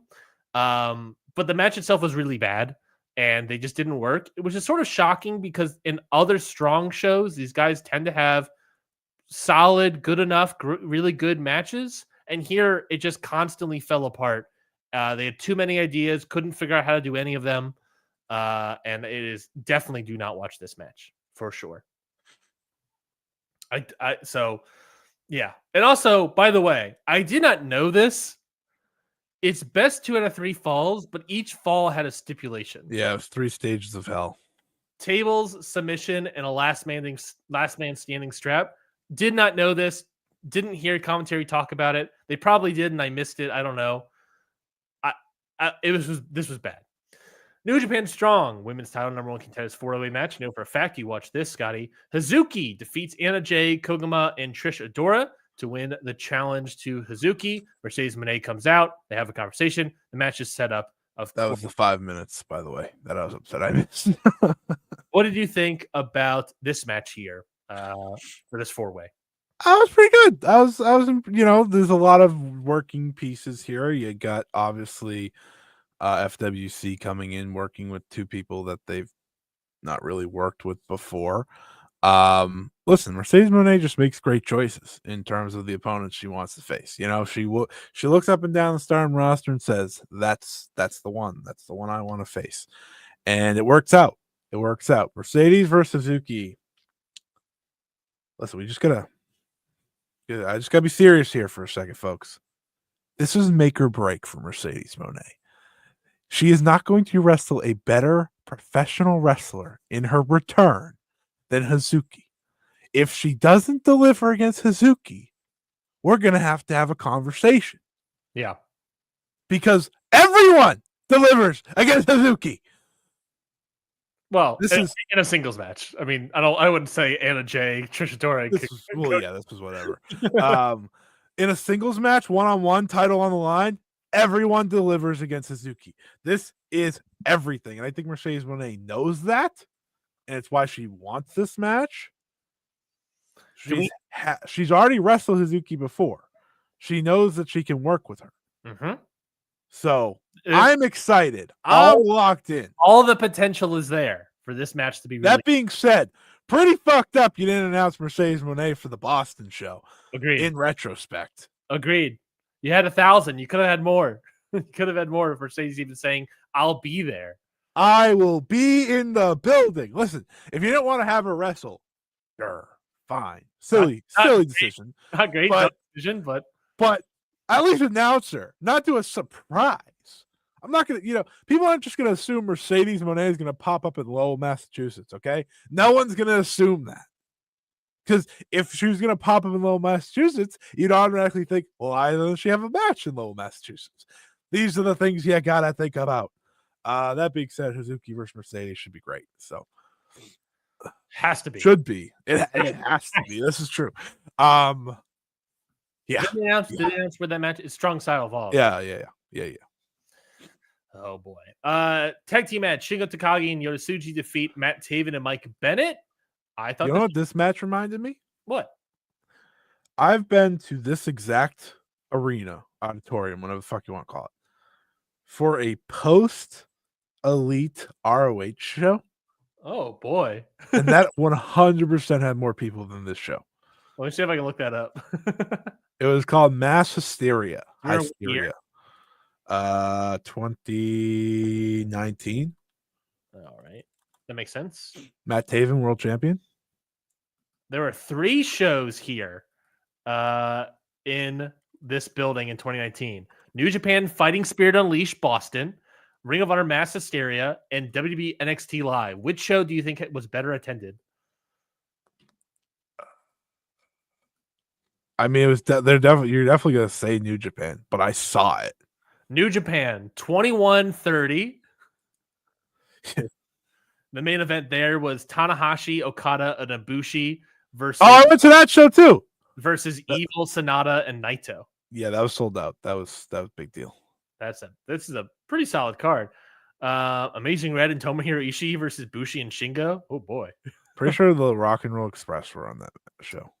They wrestled Jado and Chase Owens. That's a Scotty match if I've ever seen one. NXT Live had a capacity of 2,000. I think I was at that show too. Main event was Ricochet and Redacted against DIY. Velveteen Dream, for anyone that's wondering. I was at that show too. I was at all 3 of them. And then Ring of Honor Mass Hysteria, capacity of 700. Oh boy, 700 people. Main event here. Not a good show at all. Alex Shelley, Jay Lethal, and Jonathan Gresham versus Matt Taven, Vinny Marseglia, and TKO Ryan. Yeah. Lifeblood though, baby. Lifeblood, Villain Enterprises, Marty Scott and PCO defeat Bandito and Mark Haskins. I watched Dragon Lee lose to Kenny King. Correct. In 13 minutes and 5 seconds. The current Carmelo Hayes was on this show. Christian Casanova defeats Jimmy Preston, the one-man thrill ride. Jimmy Preston. Yeah, I didn't say it was a good show. Hey, you saw the Briscoes though. I did. They were good. That's good. Anyways, yeah, no, that definitely Ring of Honor vibes for sure. Yeah. Ooh, it was tough. The United Undisputed Kingdom, however, do not get the win. But I thought this match was solid. I went 3 on it. Next up, Rohei Oiwa defeats Kenta in a sub 10-minute match. I again thought this match was good. I don't think this was a bad Kenta in any capacity because outside of Japan, for whatever reason, he's pretty good. New Japan, I should say. And the grip, pretty solid enough. Pretty solid match. Noah classic right here. Shota Umino and Tomohiro Ishii team up to take on Bad Dude Tita and Zack Sabre Jr. Umino and Ishii win by defeating Bad Dude Tito, I believe, got the pin here. Oh. Pretty good match as well. Were you able to check this one out? I was gonna watch this, and then I didn't want to watch Shota Umino. That's fair. Pretty good. I thought I did watch Kenton Oiwa. I didn't want to watch. It was a solid match. The interactions with him and Sabre were solid. Bad Dude Tita and Ishii were again solid. Pretty good match. 3 1/4. Nothing. Shout out to the Bad Dude. Shout out to the Bad MLW fighter, Bad Dude Tito Esposito, or whatever his last name is. AEW International title match. Konosuke Takeshita defends his title against TJP in a winning effort. No. He defended it against the ass wang. Well, a version of the ass wing, not the full. We didn't get the full. I just want to ask why. You want to ask? I want to ask TJP why. Ass wing why? That's what I was trying to get to. It was a fine match. Yeah, not as it was again a fine match. Nothing. As I told you when I said we had to review this show, I said there's a lot of angles to talk about, not a lot of wrestling to talk about. So the angle, of course, here was Takeshita after the match says, he's going to challenge whoever. And then Shingo Takagi comes out and he challenges Takeshita. And he doesn't care if it's for the never for the AEW International title. He wants to challenge him at the Dome January 4th. Yeah. Yeah, baby. That's why we're here. And then I believe afterwards, Ishii then also challenged, which I imagine, wild. What a waste. I imagine that's going to be Strong Style Evolved. Would be that? No, it's the day after. Oh, that's January. It's the 5th. That's why it's a waste. Oh, interesting. Okay. I was like, New Japan doesn't even book Ishii now, and they're gonna put him on that show. Yeah, I mean, I guess that makes sense. I don't know, man. I mean, it'll be good, but like, really? Mm-hmm. So you have it's for the Never January 4th and for the International on the 5th. Listen, I'm only interested in Shingo Takeshita. It could be for your title as far as I'm concerned. Yes, you. Okay, so the voice of the Tasteless. This match. So this is what Wrestle Dynasty right now looks like. Are you ready for this? Oh, hold on. Let's finish out the show because I have both those cards. We'll go over both of the show. I know. Save your take. Main event, New Japan Strong Openweight title match. Gabe Kidd defeats Kosei Fujita. Best match on the show. Really good. Kosei Fujita looked great. Gabe Kidd looked great. Like I said, everything was solid here. A little too much getting on the microphone in the middle of the match, Gabe Kidd, that I didn't really enjoy, but everything was solid. But like you just said, everything was solid. All right, Wrestle Kingdom, Wrestle Dynasty. Let's get to it. So we'll obviously do a larger preview as we get closer to the show in terms of all the storylines and all that stuff. Plus, we'll ideally have Chris Sampson back on to discuss those previews for both of these shows. But the cards we have so far, or at the very least the ideas, but I believe these are the cards so far. We have Tanahashi versus Evil. This is all Wrestle Kingdom 19, by the way. Tanahashi versus Evil. The 4-way tag team match for the IWGP Junior Heavyweight Tag Titles. Intergalactic Jesters, Ichiban Sweet Boys, Catch 2-2 at Bullet Club War Dogs. 3-way for the New Japan World TV title match. Oiwa, Cobb, and Narita. It is a winner-takes-all match for the International Championship and the Never Championship. Shingo versus Takeshita. Doki versus Despy for the IWGP Junior Heavyweight Championship. They can make a new Triple Crown. Continue. Great.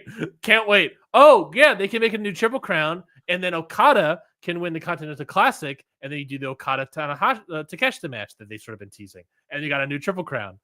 Can't wait.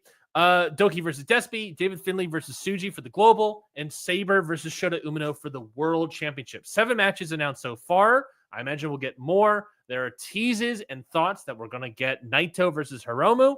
But Scotty, thoughts on this card so far? It needs Naito versus Hiromu. Oh, God. It's a show. It's a solid show. It's not dome worthy yet. Okay, so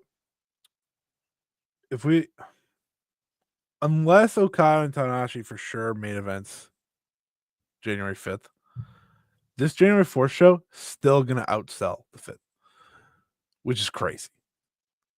Until you read the 5th card. Continue.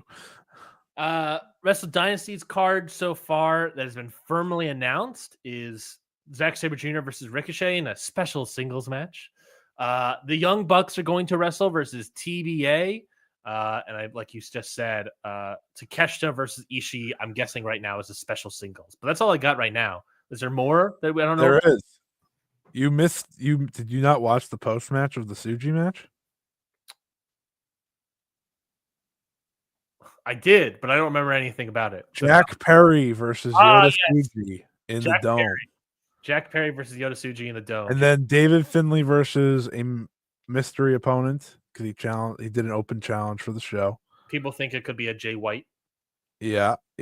I think that's it.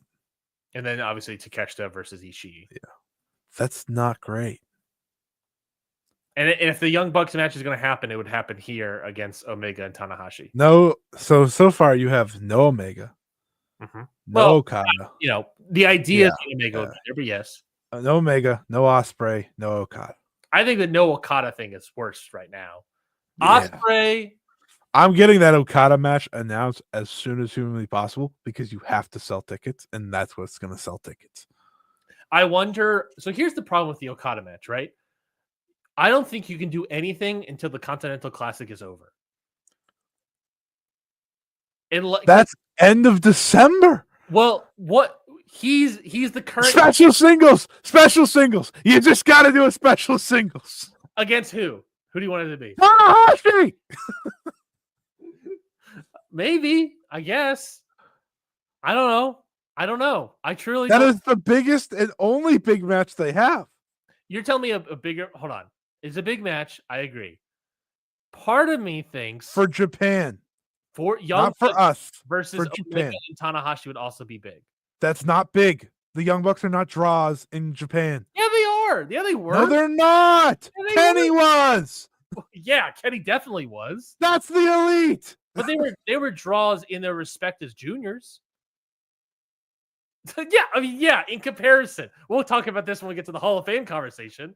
But in comparison and to what they're doing in their slot, yeah, they were draws. They're not world title draws, but not. My point is, they're not going to get people in the building. It's Okada. You got to get Okada a match before the end of December. What about Okada versus? You put Okada against anyone, truthfully. Well, because my point here is that it's a matter of whether or not Okada is the Continental Champion at this point. I hate that stupid belt. I know. Because right, that's why I'm saying you can't do anything. No, I know you're right. I understand what you're saying. It's just like he has to lose the title first. That's why you just do a special singles. We're doing it with Zach. Well, good point. I don't know. It is a messy situation. I hope they just anger you further and do the AEW Continental title, Okada versus like Drilla Maloney. Okada versus Great Okan for the KOPW. That would be booking malpractice. Also, where's CMLL? Aren't they on this show? You're right. I didn't think about that. CMLL, Ring of Honor, Stardom. Nowhere on the show to be found. We already have a lot of good joke with Ring of Honor. Well, you have to imagine it'd be like, oh, Jericho versus Ishii. No, Ishii's already happening. Now I don't know. But you're right with Jericho. Oh no, we could do a triple crown. We could have Takeshita beat another triple crown. we can have Ishii beat Jericho at Final Battle. We can have then. Oh, there you go. Ishii versus Takeshita for 3 belts on the line. That's how they get around the ROH. Oh God. Yeah. Oh, but yeah. But if it is Ring of Honor, it might be Jericho versus somebody as world champion. Which, look, in hindsight, this is already a lot of matches announced, by the way. Well, yeah. Not 5? Not 4. Yes and no. 5 ideas of matches. Concepts of matches. They don't have that much more room. They have probably 5 more. Yeah. Where's CMLL going here? Where's Stardom going? Well, Stardom's going to have 1. It'll be Mercedes versus whoever. Probably someone in Stardom. Yeah. Just do Mercedes versus Mayu. Get that done. I know that. You think they want to put Mayu in the dome? To lose? She's still a draw. You can still draw. But it's in the dome, and if she's leaving, you're putting a. Never mind. Have her lose 5 minutes. Do a 5-minute squash. Have Mayu lose. Yeah, just what they need to really lock in people. Let's do another 5-minute title match in the dome. Hisanabani in the chat, a great comment. I love this comment. I thought ROH was there for Athena. It has been Jericho all along. Oh God, you're right. Oh, that's so. Everyone here thinking, oh yeah, it's Athena versus Hazuki. We're gonna have it. Yeah. Mina is gonna be in here. Oh, it could be Mina versus Monet. I guess that could be an idea. But like, right. Oh, Athena's gonna finally show up on the show. No, it's Jericho. It's Jericho all along. Can we like get Rich Latta on the phone? Jericho wins again. Can we what? I don't know, man. It's not a good start. Nothing's moving me so far. I mean, Jericho, I guess, makes sense in terms of a. Are we assuming Gabe versus Kenny is the new pivot for the show? For this Dynasty show or Wrestle? Yeah. For Dynasty. Oh, you think he does double duty? I'm in the boat that I think it's gonna be Young Bucks versus Tanahashi. So which means he has to work double duty. He has to work the night. Guy hasn't wrestled in over a year, and he's going to pull double duty in the dome. Hey, that's amazing, baby. That's my best doubt machine. Who would you put Ospreay against? Oh my God, is Ospreay going to be in like some United What are they called? Oh, Don Callis versus United Empire. We'll do Cobb, Osprey, Hobbs with that green singlet he was wearing. Yeah, baby. Powerhouse Hobbs coming back. Hobbs was looking yoked. Yo, Powerhouse Hobbs and Jeff Cobb standing next to each other. just like a wall. And then yeah, Kyle Fletcher. Takeshita would be busy. Who else is in the Don Callis family? Big Bill, not Big Bill. Brian Cage and Lance Archer. Guess that's fine. Bill Big. Yeah, CMLL. I don't know. Hechicero, Mystico. Okay, what's gonna be Mystico? What's the Mystico match that you would be interested in? Teton might show up. Teton, Hiromu, Naito, or whatever. Jack Perry has a singles match in the Dome, man. I would. Hey, look. Jack Perry versus Yoda Tsuji. I'm fine with that. Who's that for? Who? Who's that for? What about Mystico? Four-way for the TV title. Mystico. Oiwa wins the night before. Let's get somebody from Ring of Honor and somebody from AEW. That would be great. Big Shotty. Oh yeah. No fucking way is this guy messing up the dome. Get that out of here. Who would be a good Mark Briscoe? Okay. That would be awesome. We can act like he's Ring of Honor, sure.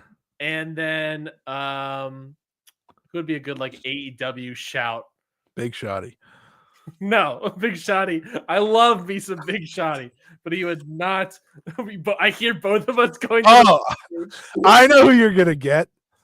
Oh, your favorite wrestler. Be Adam Cole, probably. Adam Cole, baby. That'd be terrible. I would truly love. I don't know. Garcia, Darby Allin. Let's do Brody King. Sure, why not? Yeah, why not? Lucha legend Brody King. Claudio. Let's put Claudio in there. Have you consider? There's another match. That we forgot. Shota Umino versus Moxley's picked opponent. I think that's Yuta, right? That can't be the Dome. It's got to be Claudio. Okay, we'll do Claudio then. Holy shit! The sanctity of the Dome has broken you. Oh God! The Dome used to mean something, man. The Dome used to mean something to me. The Dome through the years: Naito versus Okada, Omega versus Okada, fucking Jack Perry versus Yoda Tsuji, Wheeler Yuta versus Shota Umino. Oh God! Look, New Japan's in a rebuilding year, and they're just starting to do something with these guys. It doesn't mean anything yet. It'll mean something more in 5 years. You have to be against Will. Hey, Red and Reed's not doing anything. Let's get Evil on the show. How do we get Evil on the show? Now you're cooking. Now we're cooking. All right. Hall of Fame conversation. Hall of Fame. Let's talk about the Observer Hall of Fame. So you broke my sanity. I know. And now you want to talk serious? The ballot came out earlier this year. I did a bunch of conversations about the ballot on the Patreon, patreon.com/counterpod. Gave all my thoughts on up and down of the ballot. 4 hours of audio if you want to hear a lot of more deep thoughts on who I think could be, who I'd like on the ballot. How many hours? 4, a little over 4.5 maybe. So we're not going to go that in depth here, but that's way more in depth. So if you want more, again, patreon.com/counterpod for more. But let's talk about the ballot here. You got a ballot. I didn't ask for one. I didn't feel like I earned it yet. But you got a ballot, Scotty. So this will be your public ballot now. These ballots were given to Dave due by last Friday. And according to Dave, it's probably going to be announced who's in the Hall of Fame this upcoming Friday. And he has also already said that there will be 9 new people added to the Hall of Fame. Now, typically when he says people, he means acts and not like Hall of Fame, a tag team counts Yeah. 2, but 2 of that 9, but it's usually acts. So in theory, we got 9 acts going to Hall of Fame. You voted, I know, in fact, of 3 regions. We'll definitely talk about those 3 regions, and then we'll do a quick a quick tour through the other regions. So I guess without further ado, let's just start off with modern performers in US and Canada, because this is a massive log jam that if that 9 holds up, hopefully the long jam solves itself. Before you give your people, I'll give you a rundown real quickly. We have Asuka/Kana, Mark and Jay Briscoe, the Young Bucks, Edge/Adam Copeland, Bill Goldberg, Samoa Joe, Matt and Jeff Hardy, Becky Lynch, Jon Moxley, The Outsiders, Kevin Nash and Scott Hall, Paul Orndorff, Randy Orton, Kevin Owens, CM Punk, Roman Reigns, Cody Rhodes, Trish Stratus, Rick and Scott Steiner, Jimmy and Jay Uso, Sid Vicious, Bray Wyatt, and Sami Zayn. A crap ton of people in the modern ballot. Scotty, who are your public ballot votes for the modern Hall of Fame? Yeah, so mine's probably who are you liking here? Very unique in that I voted for a lot of current, which is against a lot of people's rules. A lot of people personal rules, not like obviously the ballot itself, because they wouldn't be on it. Dave's criteria is historical significance in a positive manner, wrestling ability, and ability to attract viewers drawing. That's it. Yeah. Some other defined rules, but these are the 3 that are mainly the big 3 that are on the ballot itself. Yeah. So Roman Reigns was my lock. What about Roman Reigns? He's Roman Reigns. Yeah, in a way, like I think a lot of people obviously don't like Roman, and sure, yeah, you don't like Roman. I love Roman. I think he gets it. I think he understands who he is and what works for him. He is a draw now. For a long time, he wasn't a proven draw, but now he is, and he has multiple main events to his name. I think he is a good, capable wrestler, not an outstanding wrestler. Part of that is because he's learned that he doesn't need to be. And, there will be people on this that I do vote for that I do think are outstanding wrestlers, and that gives them the benefit of the doubt more than anything. But by the way, I do have like my little who I would have voted for if I had a ballot in front of me. So I'll tell you this. Wouldn't have been a Roman voter. That's crazy to me. There are other people I would have voted for, but I wouldn't have voted for Roman. It's the wrestling ability that I do not stand or care for. It is the lack of him being around. It's like, yeah, he's a draw, but like I think a lot of the boom is I think he's like one of the 4th or 5th reasons why the current boom is happening. I don't necessarily think it's on Roman's back. Like I know Dave attributed it to Roman. I attribute it to Cody, Network going on to Peacock, and Vince leaving. Those are my big 3 attributions. You're just ignoring the entire bloodline story. I'm saying 4 is the bloodline story, which includes Roman, who's like 1/4 of that. Oh no, man, that's crazy. I know it's crazy, but that's how I feel. Because a lot of Cody's stuff is because of that. That's fair. But he was also a draw before he got associated with the bloodline. Next up, I had Cody Rhodes. Cody voter. We had a whole episode of the ballot about Cody Rhodes on the ballot. I said that I think he is a dark horse for being a first-time ballot Hall of Famer.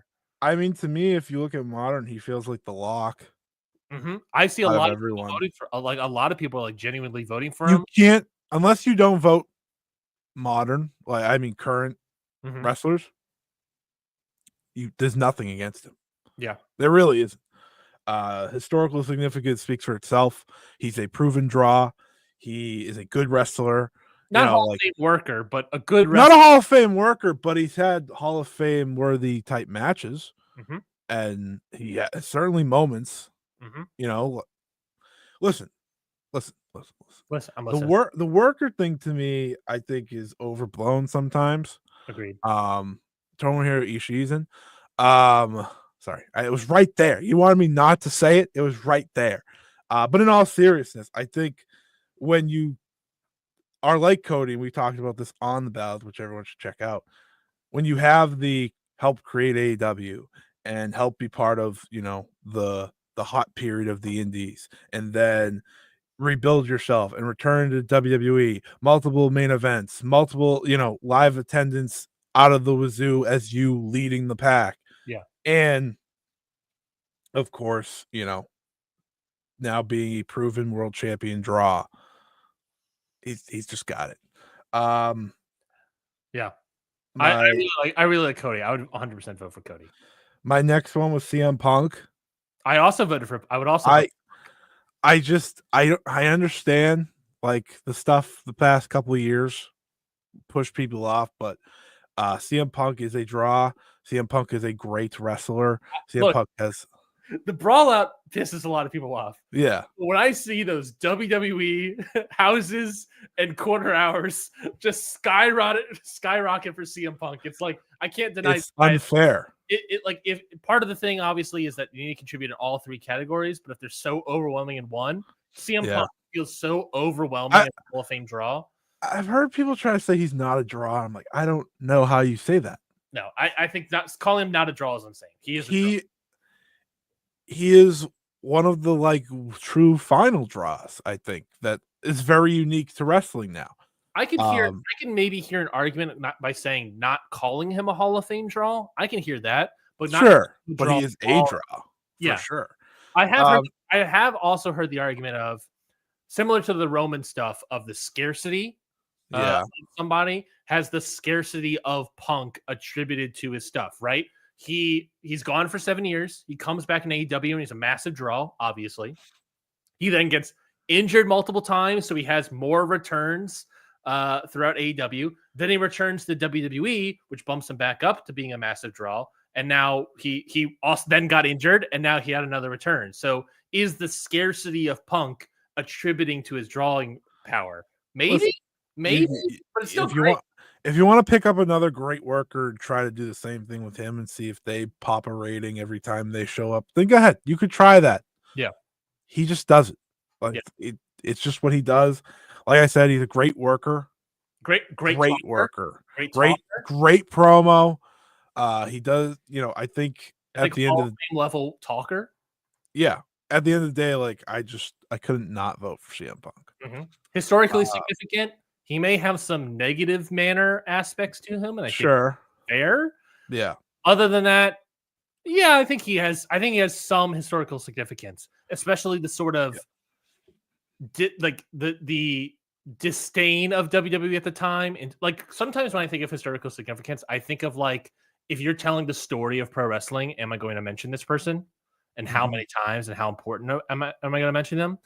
He is important when it comes to like the pipe bomb and the sort of acknowledgement and the disdain and the expansion of outside wrestling helping contribute. He helped contribute to pro wrestling, not sports entertainment, but pro wrestling while being in WWE. If that makes sense. I think that's historically significant to a certain extent. I mean, in some ways, he started. Yeah, there's no way to track this, but he started like a movement for fans, I think. And for me, like I look at him and I try not to do full personal, but that has to. He opened my eyes to a lot more wrestling than anyone else ever did. And I think that matters. I do think that matters. I think a lot of people give Danielson that same credit, of course. I think that's why like Punk felt right in AEW, because a lot of people say like what he did in that time period of 2014, right? Felt akin to what AEW eventually becomes. So to that extent, that feels not Hall of Fame level for sure, like solid, good to great, but historically significant in a positive manner. Then I had Becky Lynch. I would also vote for Becky Lynch. Becky Lynch is the most unique person on the entire ballot, in my opinion. She not Sid Vicious, not Bray Wyatt. No. Her height isn't long, but it's as historically significant as anything. I agree. Whenever she loses in the drawing category of Hall of Famer because of the Right. 1.5, 2 years of her being a top star of the biggest company in the world as a female in in that period. The fact the fact that whatever she loses there, she gains in historical significance. And I think that historical, you look at wrestlers who, and Dave explains this, like if there's one person that just is so overbearing in one category that can be enough, she is a good wrestler. Mm-hmm. She is someone that WWE desperately needs. She is a draw. I think she's a great wrestler, but go ahead. I keep calling people good to great. Yes, Yeah. she is a great wrestler. And I think she is someone who has proven uniquely since post being the top star how much of a star she is. She is a draw. I think a lot of people woke up when they put her on NXT. NXT was booming, right? For that little run that she did last year. Used her for the CWTV deal. Right, and it paid off. But honestly, none of that matters. Her historical significance to me is the most important thing. And I rather be on the bandwagon early than late. And look, type thing. You can also talk about of like a generational thing. There's a lot of conversations when it comes to the modern ballot of like you're missing like a good amount of like recent people. Trish Stratus is the only woman attitude era level, wrestler on here. And there's a good chance she is falling off this year. That constant 11% year over year, right? Year over year. Becky Lynch, to me, is the strongest of the 4 horsewomen. I think she's also stronger than maybe Ronda, but Ronda you can throw up in there as well. And I think Becky Lynch will sort of act as a gatekeeper to all of those other women in the modern US and Canada category. Yeah. And if Becky doesn't go in, I'm not going to consider Charlotte. I'm not going to consider Bailey. And honestly, I'm probably not going to consider Sasha Mercedes Moné as well, because all of them are also great wrestlers. Well, some of them are better than others. I think Sasha Mercedes is a better wrestler than Becky. Well, lately we'll find out. But Becky has the drawing, the peak of the drawing of a year and a half to 2, which is not a short time, but also being able to draw historically significant as a woman in that company, which has not been seen as any woman as being a top level draw, any wrestling promotion for decades. Right. And I think that's a massive, and I think she should be a Hall of Famer. Yeah, I think so too. She was one of the ones that I wanted to always vote for, once she started getting on the ballot, because I was just like, she has something that no one else will ever have. Yeah. Like, this is a historical significant thing that no one else can ever say. Yeah. And I don't think anyone else will ever say it. I sadly don't think anyone else will achieve. No. I mean, Rhea comes close the way Triple H books her, but she's not Cody. She's not Roman. Yeah. She's not Punk, right? Like, that's at the end of the day, that's just true. Next up, she's Young Bucks. Rhea Ripley is not, as you just said, basically not the number one person in the company. Right. Exactly. She was the number one person. Hook, line, sinker. That it was Becky Lynch. Everyone else, the man. Legitimately. Yeah. My next vote was Young Bucks. Yeah, I think another slam dunk. Tag teams in modern history. The Young Bucks, as time goes on, I feel like hurts themselves more than anything. Sure. But they did so much that it doesn't matter. They changed the business. Literally. They literally did that. Yes, they have the in-ring, but the historical significance, people hate them. I understand that. And there's still a chance they don't get in this year. One of the reasons they didn't get in last year is because I do think they get in this year. But I look at them. I think the Sting match helps. Because I think absolutely. I think if you're looking at like reasons they don't get in, it's like the retired professionals category, right? Yeah. And I think the Sting match will help some of those retired people. I agree. Them. The Young Bucks, they did so much in terms of the independent scene, which I know doesn't get a lot of love in this voting. Mm-hmm. But again, when I say they changed the game, I mean it. Yeah, their popularity led to AEW. Obviously, that's with Kenny and so on. But they're a big reason for it. They're the ones that pushed it. And also, right? you're talking like levels of the historical significance in terms of creation of AEW. We talked about Cody as well for like for actual creation of it. Not only Cody, Young Bucks as helping out with All In and that being a big thing in terms of the indies, but then in terms of the actual creation of AEW, it's Tony Khan number 1 and number 2, Matt Jackson. Mm-hmm. He picks up the phone. Yeah, and then obviously like they check every box at the end of the day.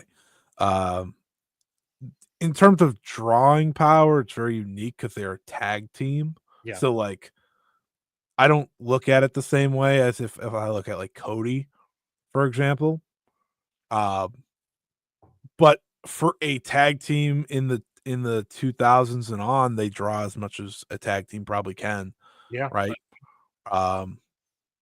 Within their region, I guess, quote unquote, their division of a tag team, they sort of get limited. But I like when I say like that, it's like they're not like a Hall of Fame draw by any stretch of imagination. But I would say within tag team wrestling, they're a great draw. Yeah. If they were a Hall of Fame level drawing tag team, they would be like main eventing pay-per-views constantly.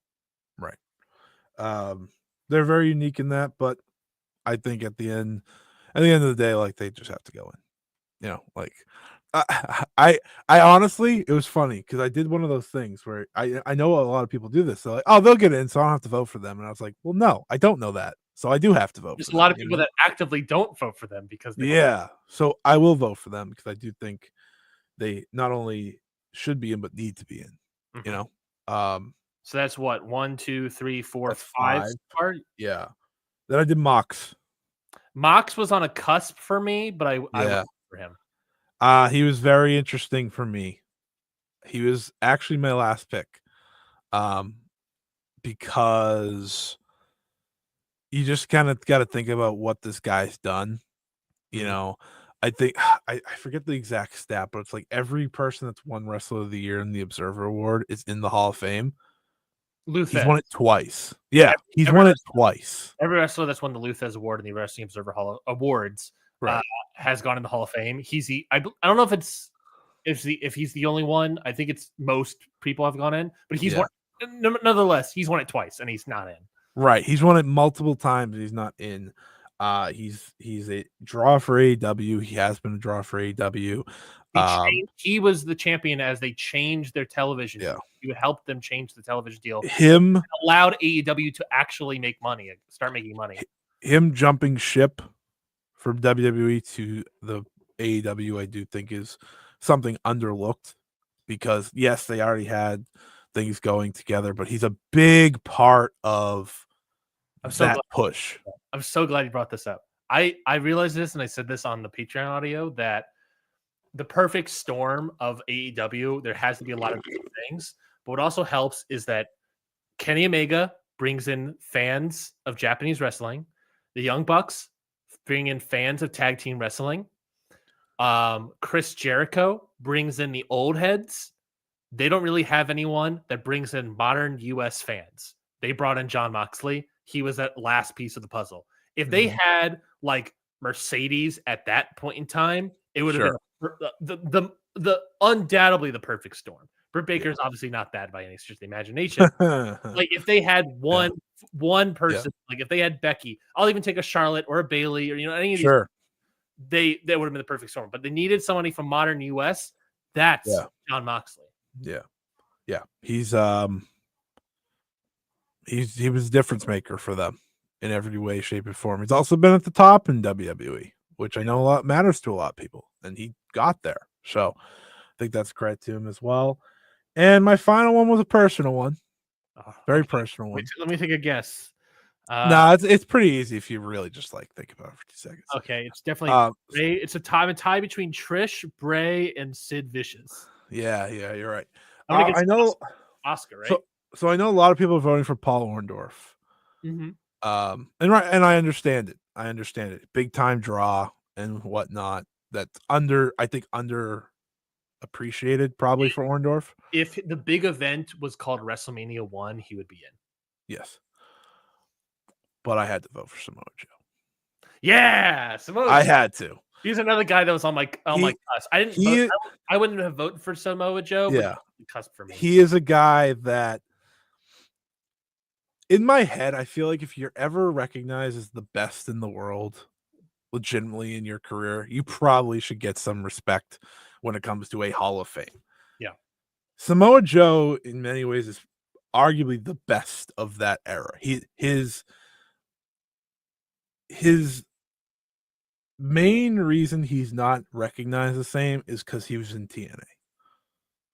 And TNA honor as well, but yes. TNA did not treat him right for a lot of his run. But he is, part of the backbone of that Ring of Honor time that got hot, right? Him and Punk, obviously, like, historically people talk about it all the time. And for me, my hope was when he got to AEW, there would be something that just brings him over the mark because he's got the work. Yeah. This is an all-time in-ring guy to me, truthfully. Like, at his best, he's just unreal. And he had a tough, rocky road in WWE. Yeah, exactly. He had a tough road in WWE, right? The injuries started to add up. He should have been world champion. That's fine. He didn't get it. So I saw when he came to AEW, can he get that chance? Yeah. And he got that chance. And he succeeded in, well, I wouldn't say putting AEW back because AEW is not back, right? In terms of ticket and everything. But it was a benefit. He turned the ship around.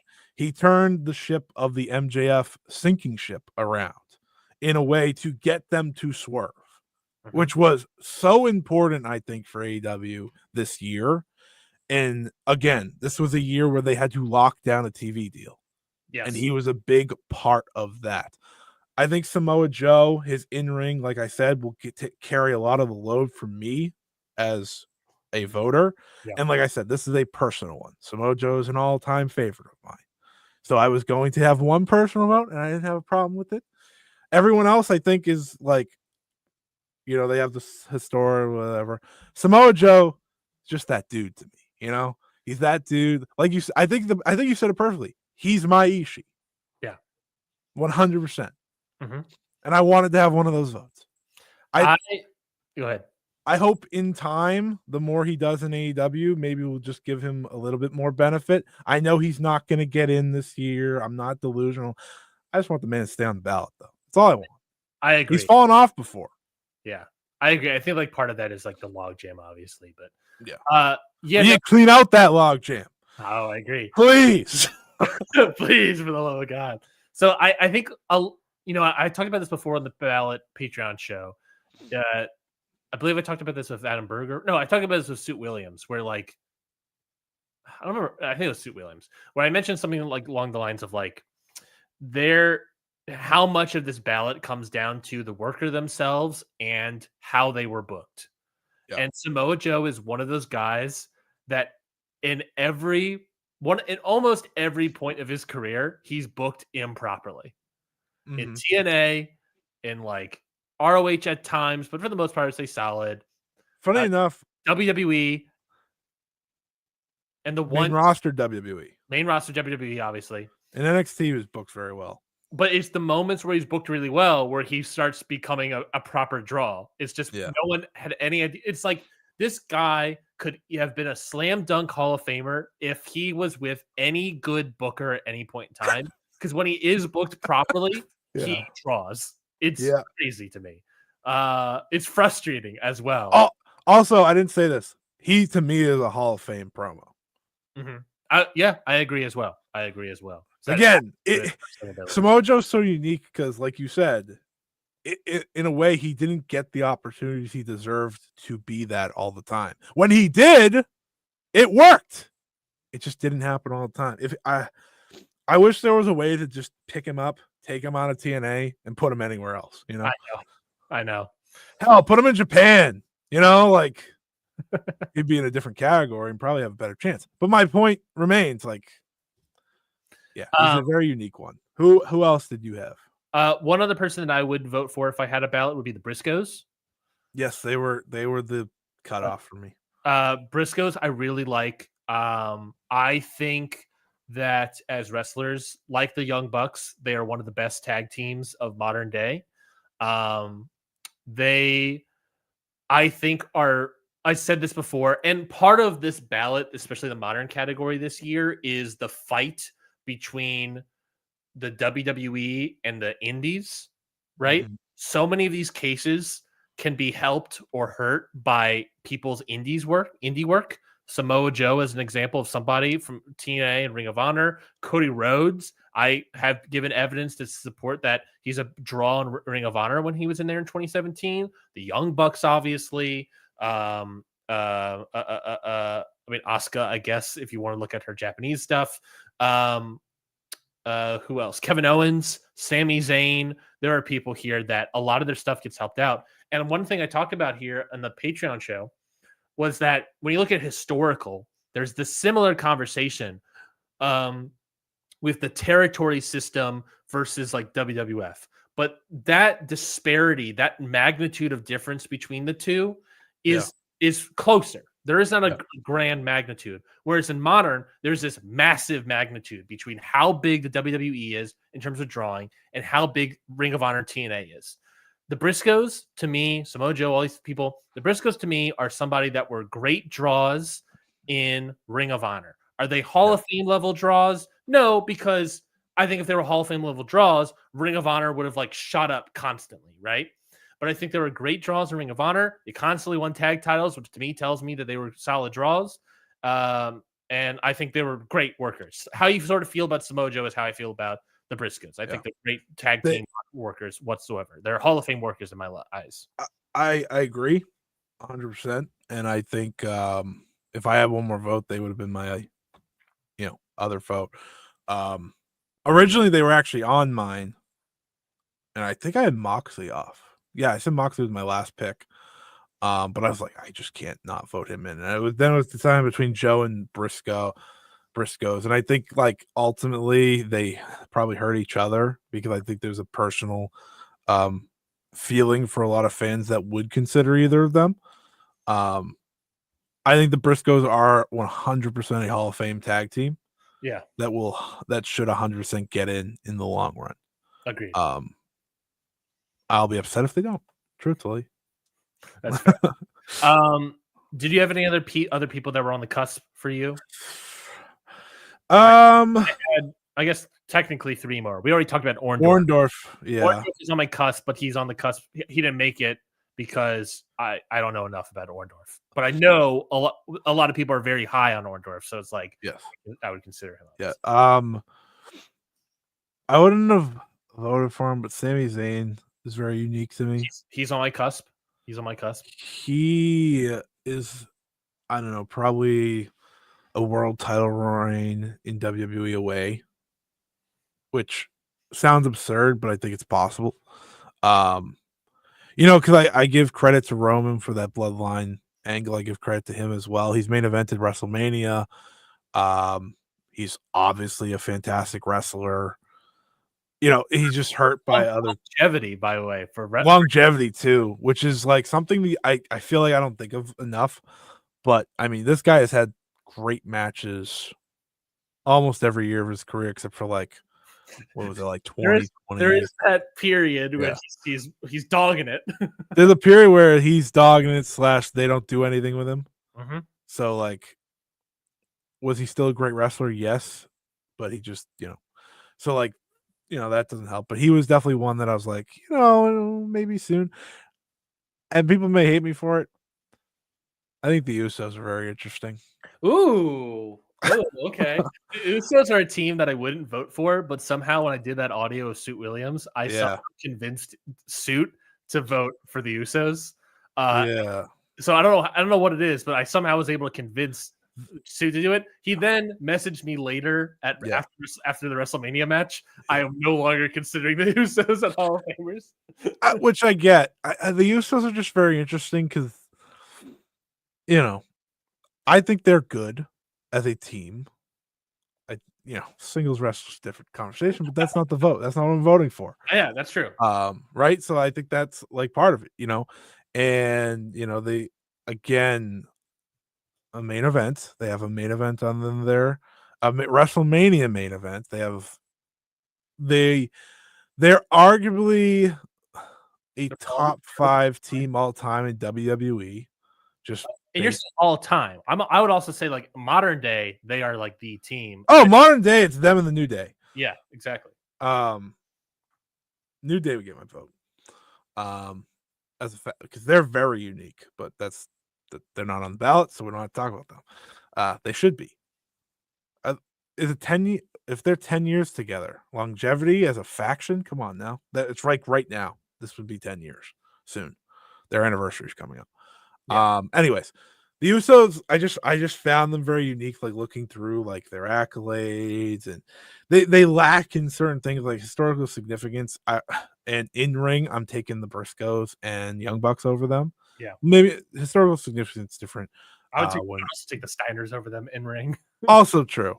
But I just looked at them and I was like, greatest WWE tag team of this era. And I mean, I take the Hardys over them because Hardys have which I think is undervalued, is like a lot of teams took from them. The Young Bucks are obviously like the Hardys advanced, right? Yeah. I'm actually shocked how many people don't talk about the Hardys. But I guess they have a lot of bad to them. But they're always been popular. Yeah. Their longevity of popularity is insane. Well, Jeff's is. The big Hardys. I know I like Jeff as a Jeff. ballot person more than the Hardys as a group. I think the biggest thing I've heard about the Hardys is that like name a great Hardy Brothers match that doesn't involve a ladder. And it's like, ooh, that's a tough task. Good point. That's a very good point. I can name a great Jeff match. Yeah. That's what I think. I think Jeff has a better case. I still don't know if it's Hall of Fame level, but I still think he has a better case. The Usos are interesting. I also pitched it before and people have poo-pooed it to me about the Usos going in as part of a trio of the bloodline with Roman. I think there's more there almost than if you look at their entire career. That's interesting. It's an interesting thought. I'm not going to vote for the Usos. Also, Kevin Owens, by the way. Same with Sammy. Similar. I think less than Sammy, though. Yeah, I agree. That's why I thought Sammy more. But Kevin's been at the top of WWE. Not like a super successful, but he has had that chance. And I like Kevin a lot, but I favor Sammy. Sammy's longevity is just like also insane, like you said. Yeah. There's a lot of good modern people. We need to clear them out. The only other person we didn't talk about that was on my cusp was Goldberg. Yeah, that's a good one. If I'm considering Becky, I should consider Goldberg in terms of draw. The biggest star of a longer period of time than Becky. Still small, but a longer period than Becky. Historically significant, massive, it feels like, but also, not massive, but great. If I'm talking about the history of in-ring, top notch. If I'm talking about the history of professional wrestling, Goldberg definitely gets brought up as the biggest star ever from WCW, challenging Stone Cold and The Rock, in terms of the biggest stars of wrestling during that period. And wrestling ability, that's the problem, is it starts falling apart a little bit, but this guy is probably one of the best squash match wrestlers of all time.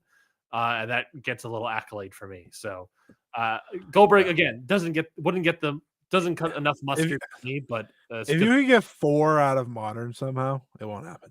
But if you could, next year would be very interesting. Yeah.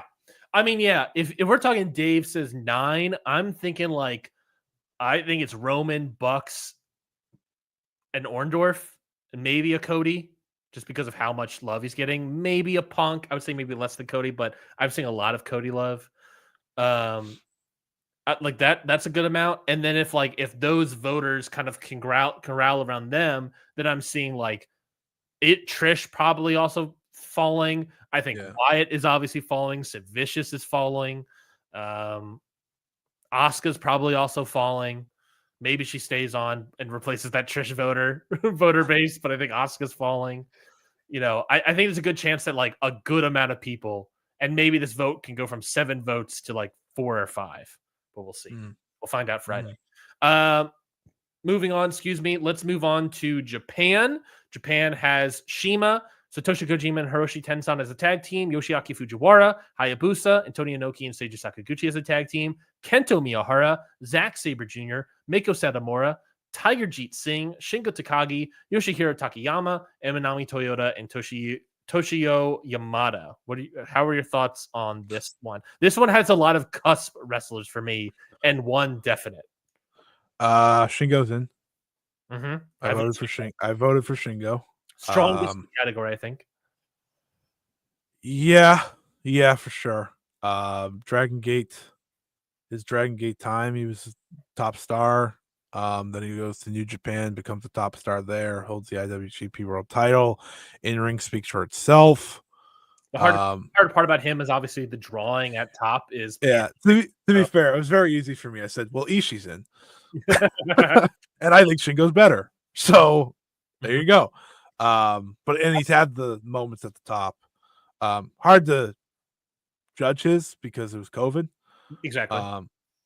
But I mean, over the past 5 years, 6, 7 years, he's in many of the best matches. Speaks for himself. He's just an incredible wrestler, and I think his Dragon Gate stuff's actually underlooked going in. I think a lot of people just look at the New Japan stuff, but he was top star there the whole time. Longevity does have an impressive longevity as a great wrestler. Obviously better as Sammy. Better as Sammy. I don't think there's a single down year of Shingo. Right, exactly. Yeah, he was a lock for me. Beyond Shingo's lock, I have 5 cusps.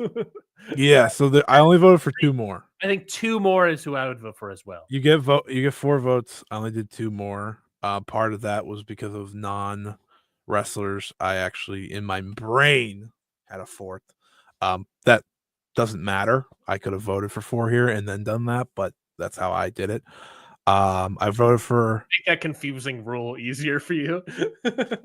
Sure did. I thought it would help percentages too. Sure. For my non-wrestler. Mako. I did vote for Mako. Okay. So Mako's very interesting because she obviously came around towards the end of the boom period for Joshi, and most of her career is kind of in the ruins of the 2000s and kind of in the buildup of the 2010s. However, when I look at the list of women's wrestlers in this, it's a very, very, very elite group. It is actually unbelievable how elite it is. Yeah. It's very hard to get it. Very small. Yeah. But I was thinking, who after Mako, who would I consider that's coming up?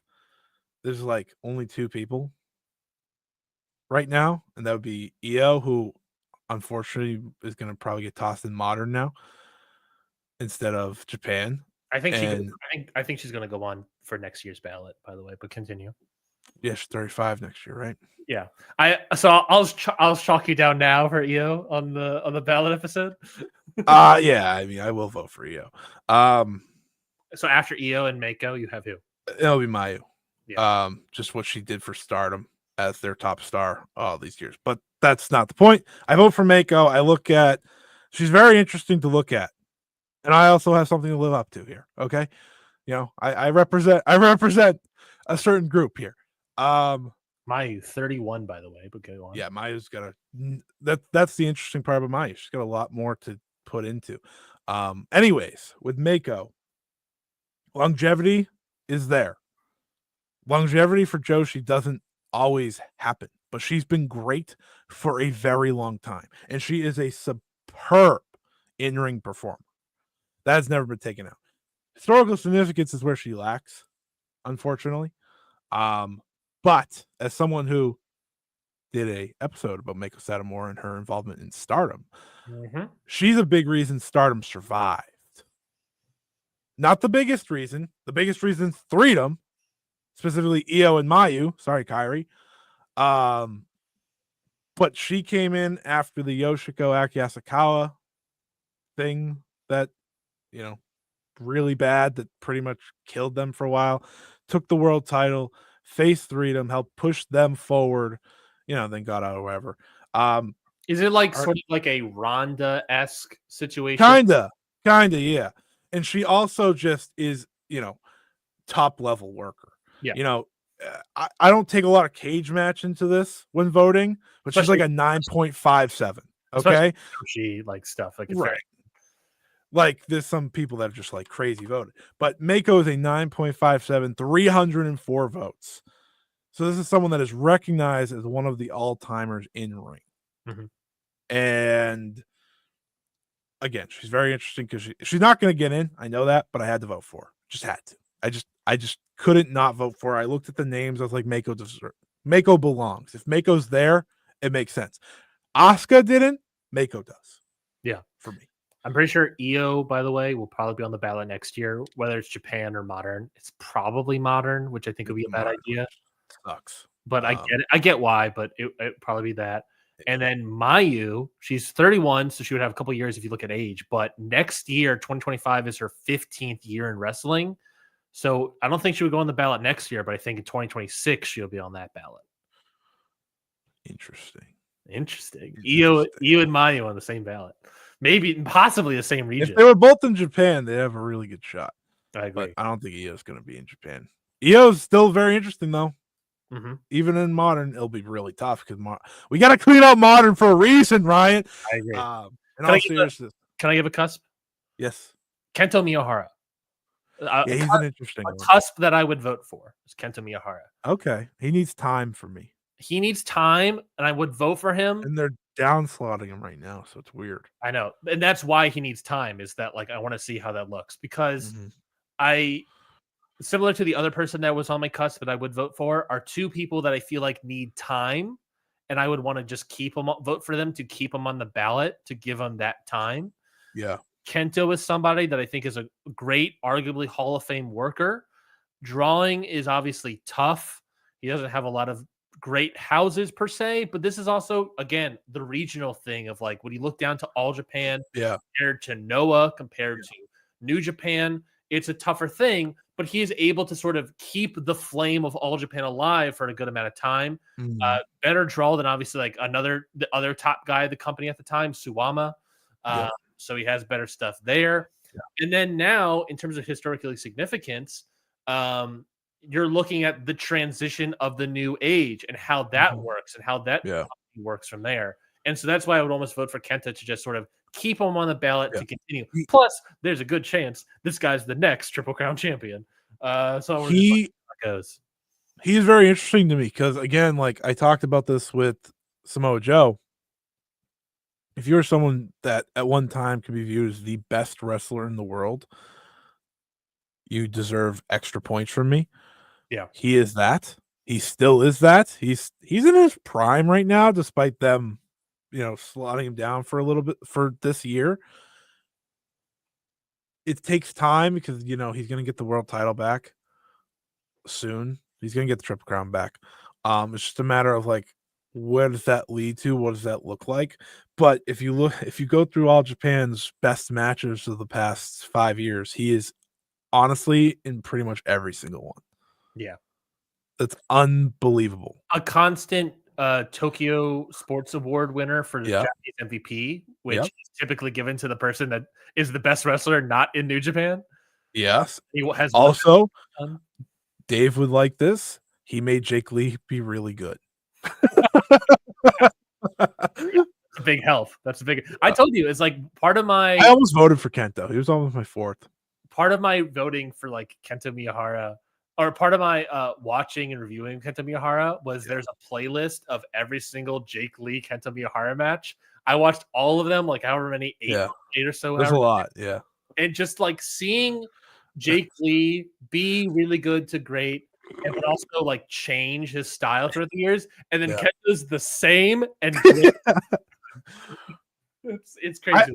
The funny thing about Kento is I think like he's very similar to Okada in the way he wrestles. He's very like his style doesn't change.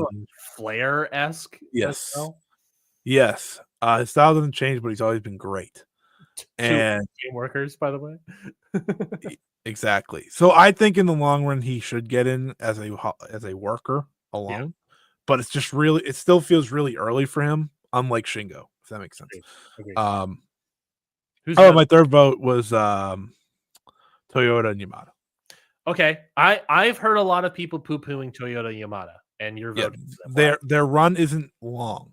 Mhm. It's only a couple of years, but it is an all-time run.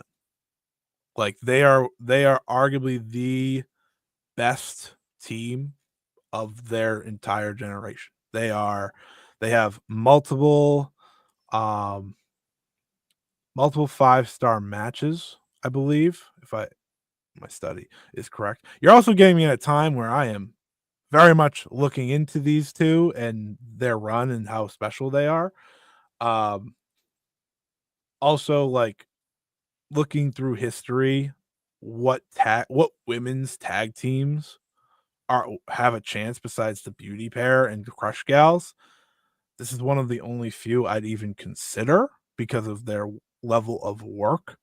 They're not going to get in. I know that. But what was their vote? Let me get that percentage last year, but go ahead. It's low. low. It is low. But I look at them as a very special duo and one that has a lot of historic matches in ring wise. And, you know, Dave said it very funny. He's like, when they did the Hall of Fame episode, he's like, their run wasn't as long, and obviously they weren't as popular as Crush Gals or Beauty Pair, but they were so much better in ring than them. And I was like, okay, well, I don't know if I agree with that. At least with the Crush Gals, they're obviously better than Beauty Pair in ring. But shout out to Jackie. It's also a different time, right? It is a different time. Also, like Cage Match does not have all their matches, so it's hard to judge what their range is. Trust me, when I put this match guide, holy shit, Cage Match failed me so many times. Yeah, your own research. It's insane how much they're missing. Anyways, but I voted for them because of their in-ring and just incredible run that they did have in AJW in the second boom period for the company. Toyota's in. Yamada's not in, No, right? No. But I got something to live up to here. Yeah, Toyota and Yamada actually higher percentage than I thought, 22.6. Aha! Well, if you want to do work, they have Hall of Fame level work. Yeah, Mako is actually the lower one, 16.2. Mako's on that's not shocking. Falling. Mako wasn't wrestling in the boom. Period. Exactly. The other person I would consider voting for, again, similar to Kento, somebody that has great work and all the stuff that is taking time, is Zack Sabre Jr. Yeah. Zack Sabre Jr., I said this in my audio when I did the ballot with Curtis Spears. He is the best modern technical wrestler not named Bryan Danielson, and the best British wrestler not named Will Ospreay. He is a great wrestler, similar to like Joe, similar to a lot of these other people we're talking about. A great wrestler, arguably Hall of Fame level wrestler. Drawing, tough, but he's in his like optimal time right now. The early returns aren't great, but we have to sort of see how it plays out. And historically significant. Historically significant. One of the best technical wrestlers not named Bryan Danielson. One of the best British wrestlers not named Will Ospreay. So again, I think he's going to go in eventually. I looked at the public ballots when I was doing all that audio recently, and he had like no public ballot votes, and I got very concerned. Let me see if I can pull it up to see if they have an update on him, because now they have 60 votes in so far in the public ballot. Let's see. He is now on, of the 60 public ballots out there, he's on 7.69% of them. That is as much as Inoki and Sakaguchi, Tenzan and Kojima, Psycho Clown, Asuka, Edge.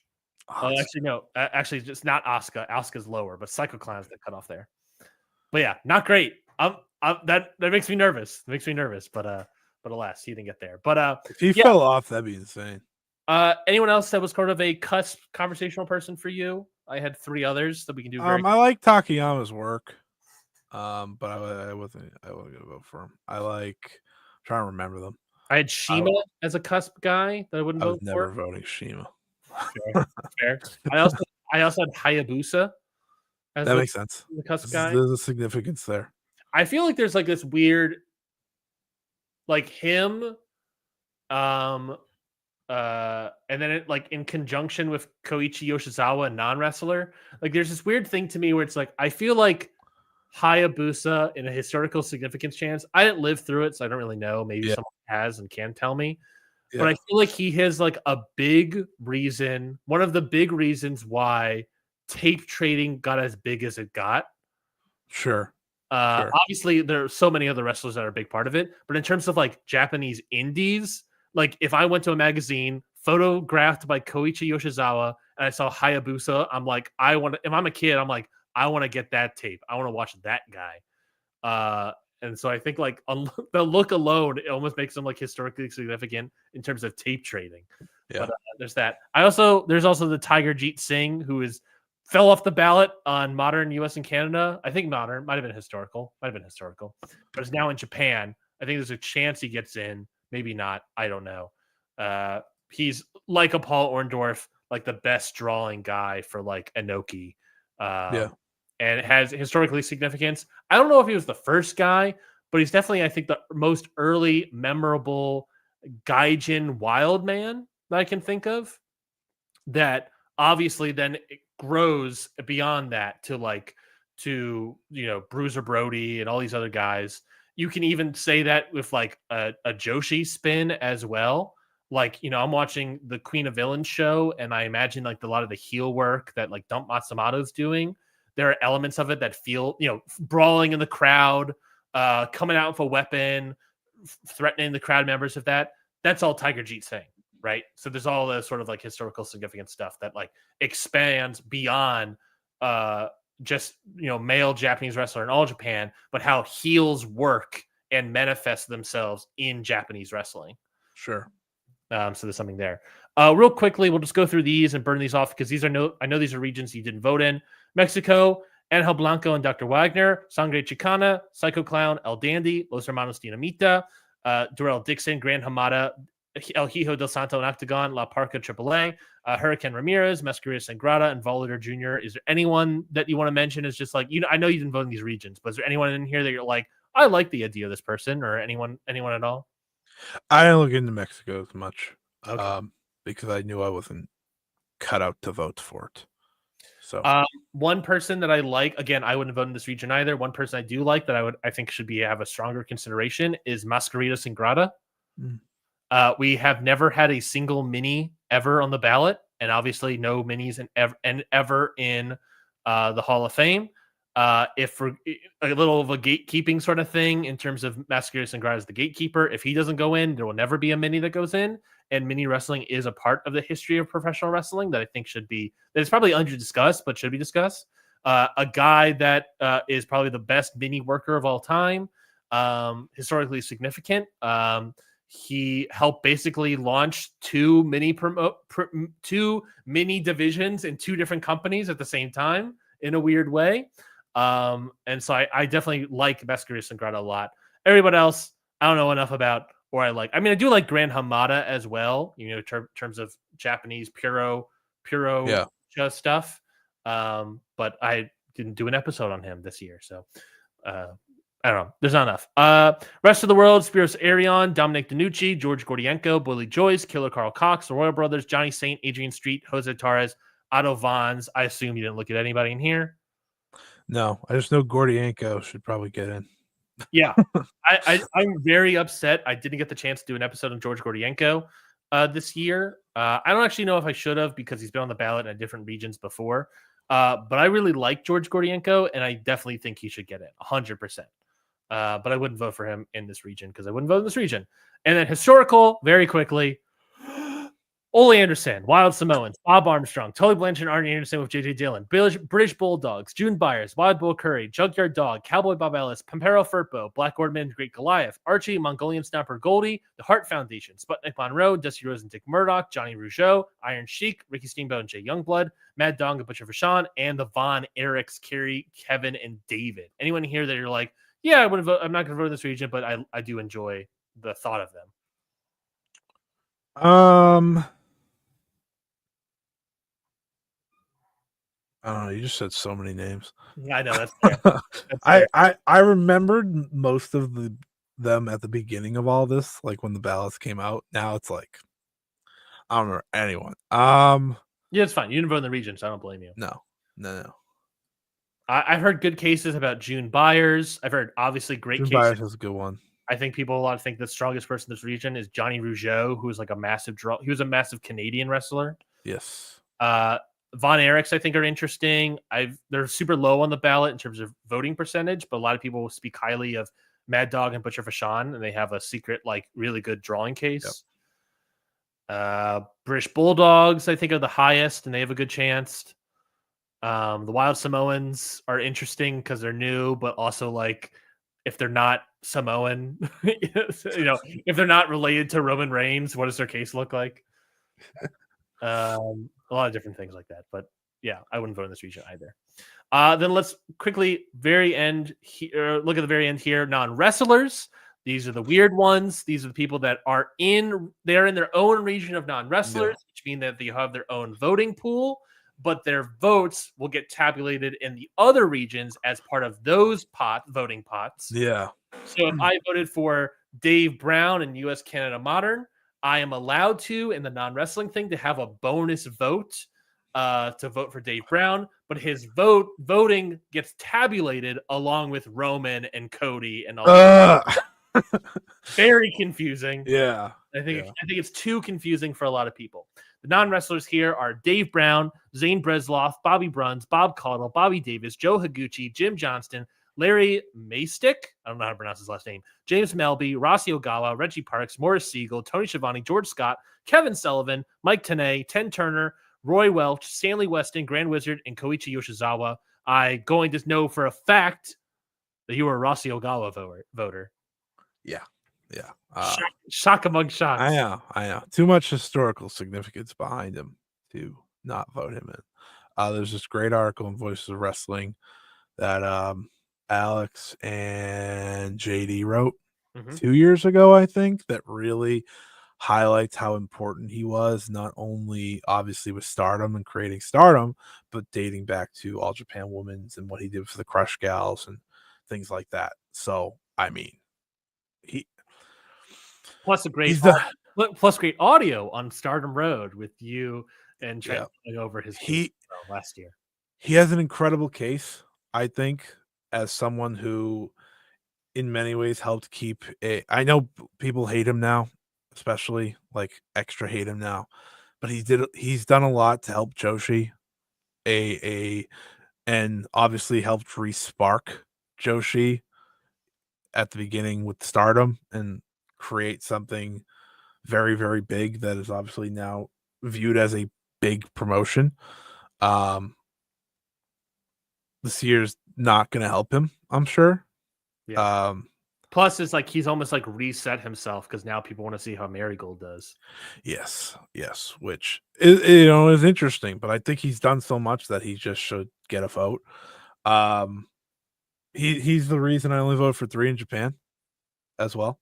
I think with Rossi, it's a sense of we talk about all this historical significance, and he has a lot for the genre of Joshi itself, and I just think like his Stardom stuff is almost good, because of how big Stardom's gotten. Now it's over, right? His run has stopped with them, but he got them so big that he was able to sell them to Bushiroad and so on and really lead the boom before getting out, right? He's not there anymore. And there's reasons why they're not booming anymore. That's because Bushiroad doesn't know what they're doing, but that's fine.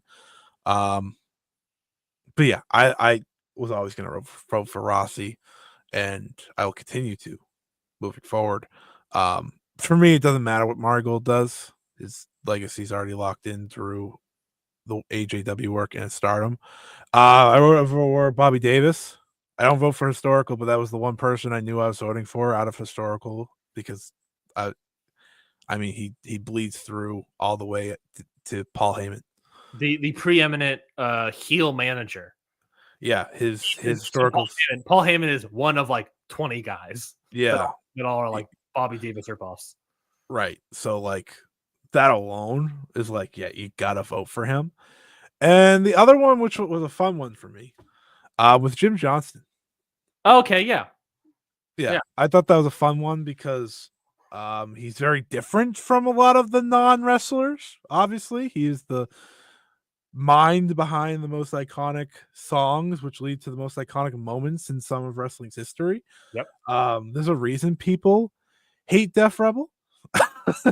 Well, there's other reasons, but in a weird way, like, I mentioned this on audio that like in a weird way, I think that hurt his historical significance because everyone else after him does the same thing to a way lesser, almost bad degree. I think it helps him because it proves that he's the best to ever do it, and yeah, it makes him look better in terms of working ability. Like everyone else is so bad at it. Yeah, it's insane. Well, it's also you can add like a draw because he's so good that WWE was able to sell like albums. Yeah, and make which is very unique and chop, not top, but like get on charts of selling these albums, which is absurd to think about. Yeah, but exactly, yeah, he was a fun one for me. One that I think should get in eventually, just because of his historical significance and pretty much making the soundtrack of WWE for decades. Yeah, right. And then there were other people I considered. But I'm not gonna lie to you guys, the non-wrestler was breaking my brain for a few weeks. I was like, I'm gonna keep it 3. I think other people that I really like are Bobby Bruns, wrestler trainer, guy that like basically kind of, as far as I understand it, discovers Ricky Dozan and helps get him over to Japan. Pretty big deal. And then helps Ricky, and then Ricky Dozan becomes this massive thing. So pretty good for Bobby Bruns. I also, there's a great article in Zane and Under the Radar Wrestling Observer Hall of Fame candidate by Corey Gibson on the Voices of Wrestling thing about Zane Bresloff.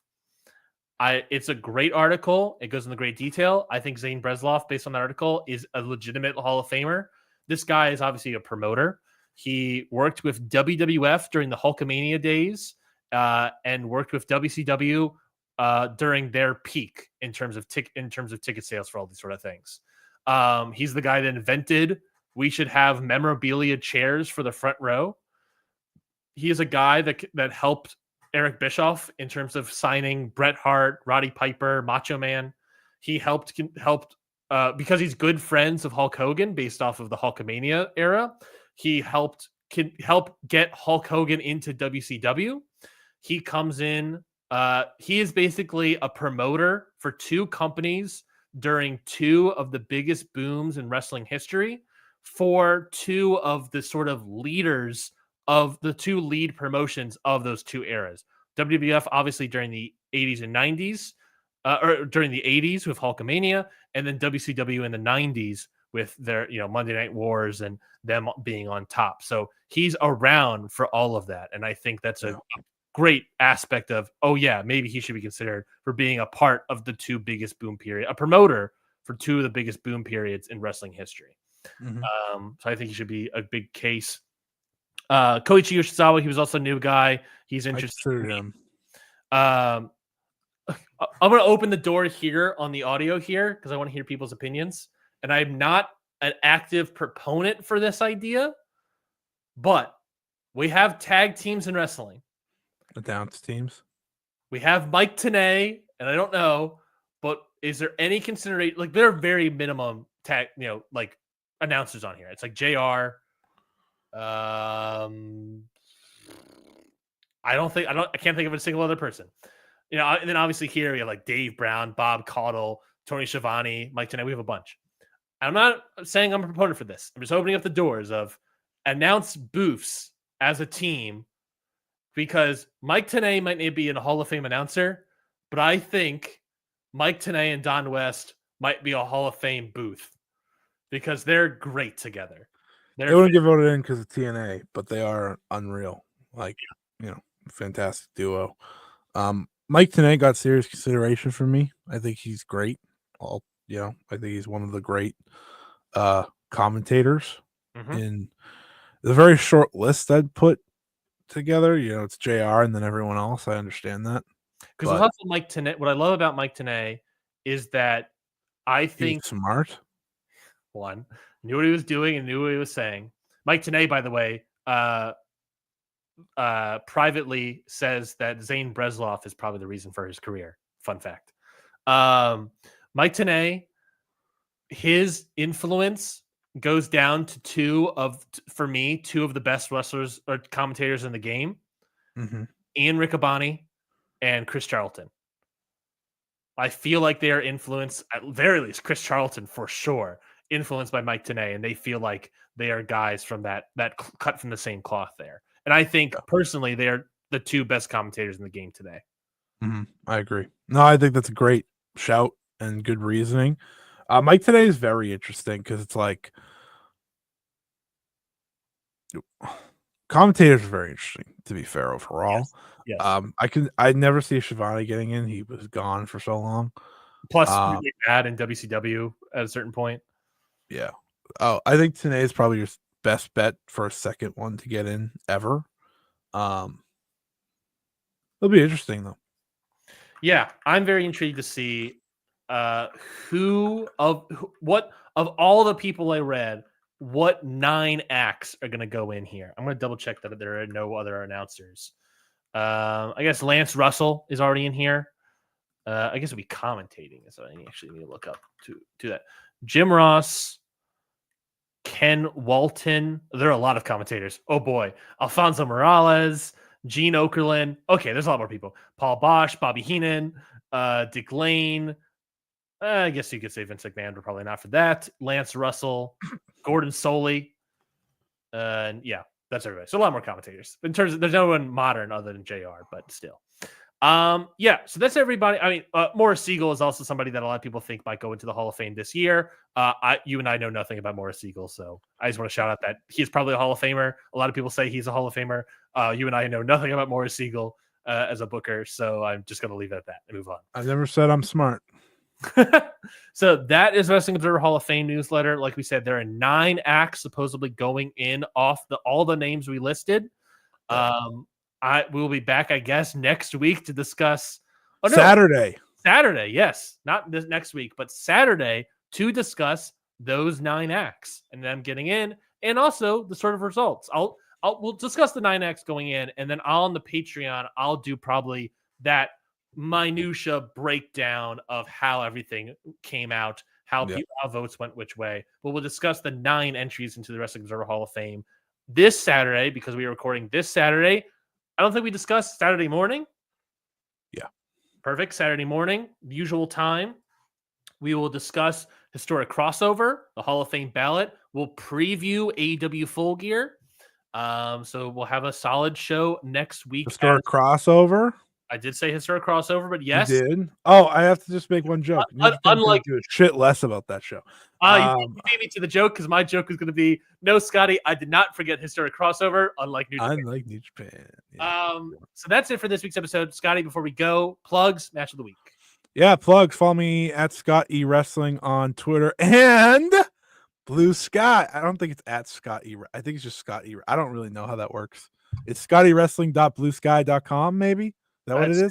At scottywrestling.bluesky.social. You just type in Scotty Wrestling. I don't think many others are gonna pop up.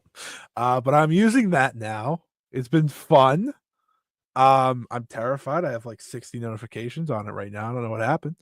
But yeah, I like it. I like it a lot. It's like old Twitter. Yes. As the vibes are there. I let it take its time because I made an account way back when it was in trial and I didn't remember I did. So I went to make one and they were like, you already have one. I was like, oh, cool. I like it. So I'll be over there if you want to hear from me. Match of the week. I said Mako and Sayori earlier. That would be my match of the week. So I'll just go with that.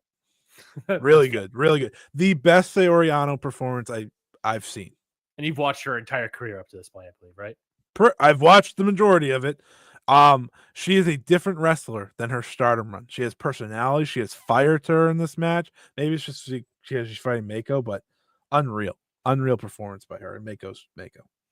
Still, shout out to Andy in the chat. Great stream. Give that. Thank you. That means a lot. Thank you, Andy. That's very kind of you. My match. I like how big that is now. By the way, I don't know what happened. All of a sudden, this thing is ginormous. I like it. I like it. You can see it finally. Thank you, Andy. Maybe that's like the branding thing. You know how you can like change the branding. Oh, it is. Oh, I like the other one. I like the big one. The classics. The big one. Jesus. Let's get this comment off the thing. Thank you, Andy. My match of the week is going to be from TNA Impact Television. Moose versus Mike Bailey for the TNA X Division title. It actually was really good. I went 3.5 on it. Not saying it's great, but it was really, really good. But it's worth a damn. Mike Bailey is really great. He has that Osprey-ism where he can get a great match out of anybody. He's not like an Osprey level worker, but he is like the Osprey where he pulls stuff out of people. He pulled it out of Moose. Moose was really good here. 3.5, really solid. Do you want to know what my match originally was? What's that? Before I watched that last night, it was going to be the NXT main event. Jordan Grace was fucking unreal in that match. It's great. She had a hot tag, and I was like, "Holy shit, here we go!" She's great. NXT is very lucky that they're going to have her. Yeah. Well, speaking of TNA, Mike Bailey versus Moose, I'm sure that they might be lucky to have other people down the line, if rumors are to be believed. Follow us at countoutpod.bluesky.social. We are also on Countout. Countout is also on the Blue Sky. We have Twitter, we have Threads, we have Facebook, but we are the only place that you hear from Ryan, actually. Yeah. I am no longer giving like takes or any other stuff that I have on Twitter. Those no longer happening on Twitter. They're happening on Blue Sky. We, along with a bunch of other nonsense people, have made the pilgrimage from Twitter, from X over to Blue Sky. Wrestle Sky. It's a big week for that. Big week. A lot of people shifting over. What? Wonder what happened. Wonder what happened. All of a sudden, Wednesday, a bunch of people signing up for new accounts. Huge change. Huge. Look at my hands. Huge change. Yeah. Oh God. Get us out of here. We're at 3 hours. I know. We did pretty good not bringing that up at all until now, though. Yeah, well, my heart is broken, and I'm sure my life for the next several years is going to be difficult. So we'll figure that out. But you have this show, and it looks new, and it's a darker purple. New era, yes, new era for a new time in our life. So we'll figure it out. But thank you everybody for listening to this live stream. Of course, we're also a podcast. You can listen if you missed any part of the live stream. You can watch it back on YouTube. Make sure you subscribe there. Make sure or if you'd like to just get the audio only, get the podcast version of this wherever podcasts are available. That is it from Ryan. That is it from Scotty. I'm Ryan. I don't know why I'm talking in third person. We will see you next week, this Saturday, I should say, on Ring Post Radio. And until then, we'll see you all next time. Goodbye, everybody.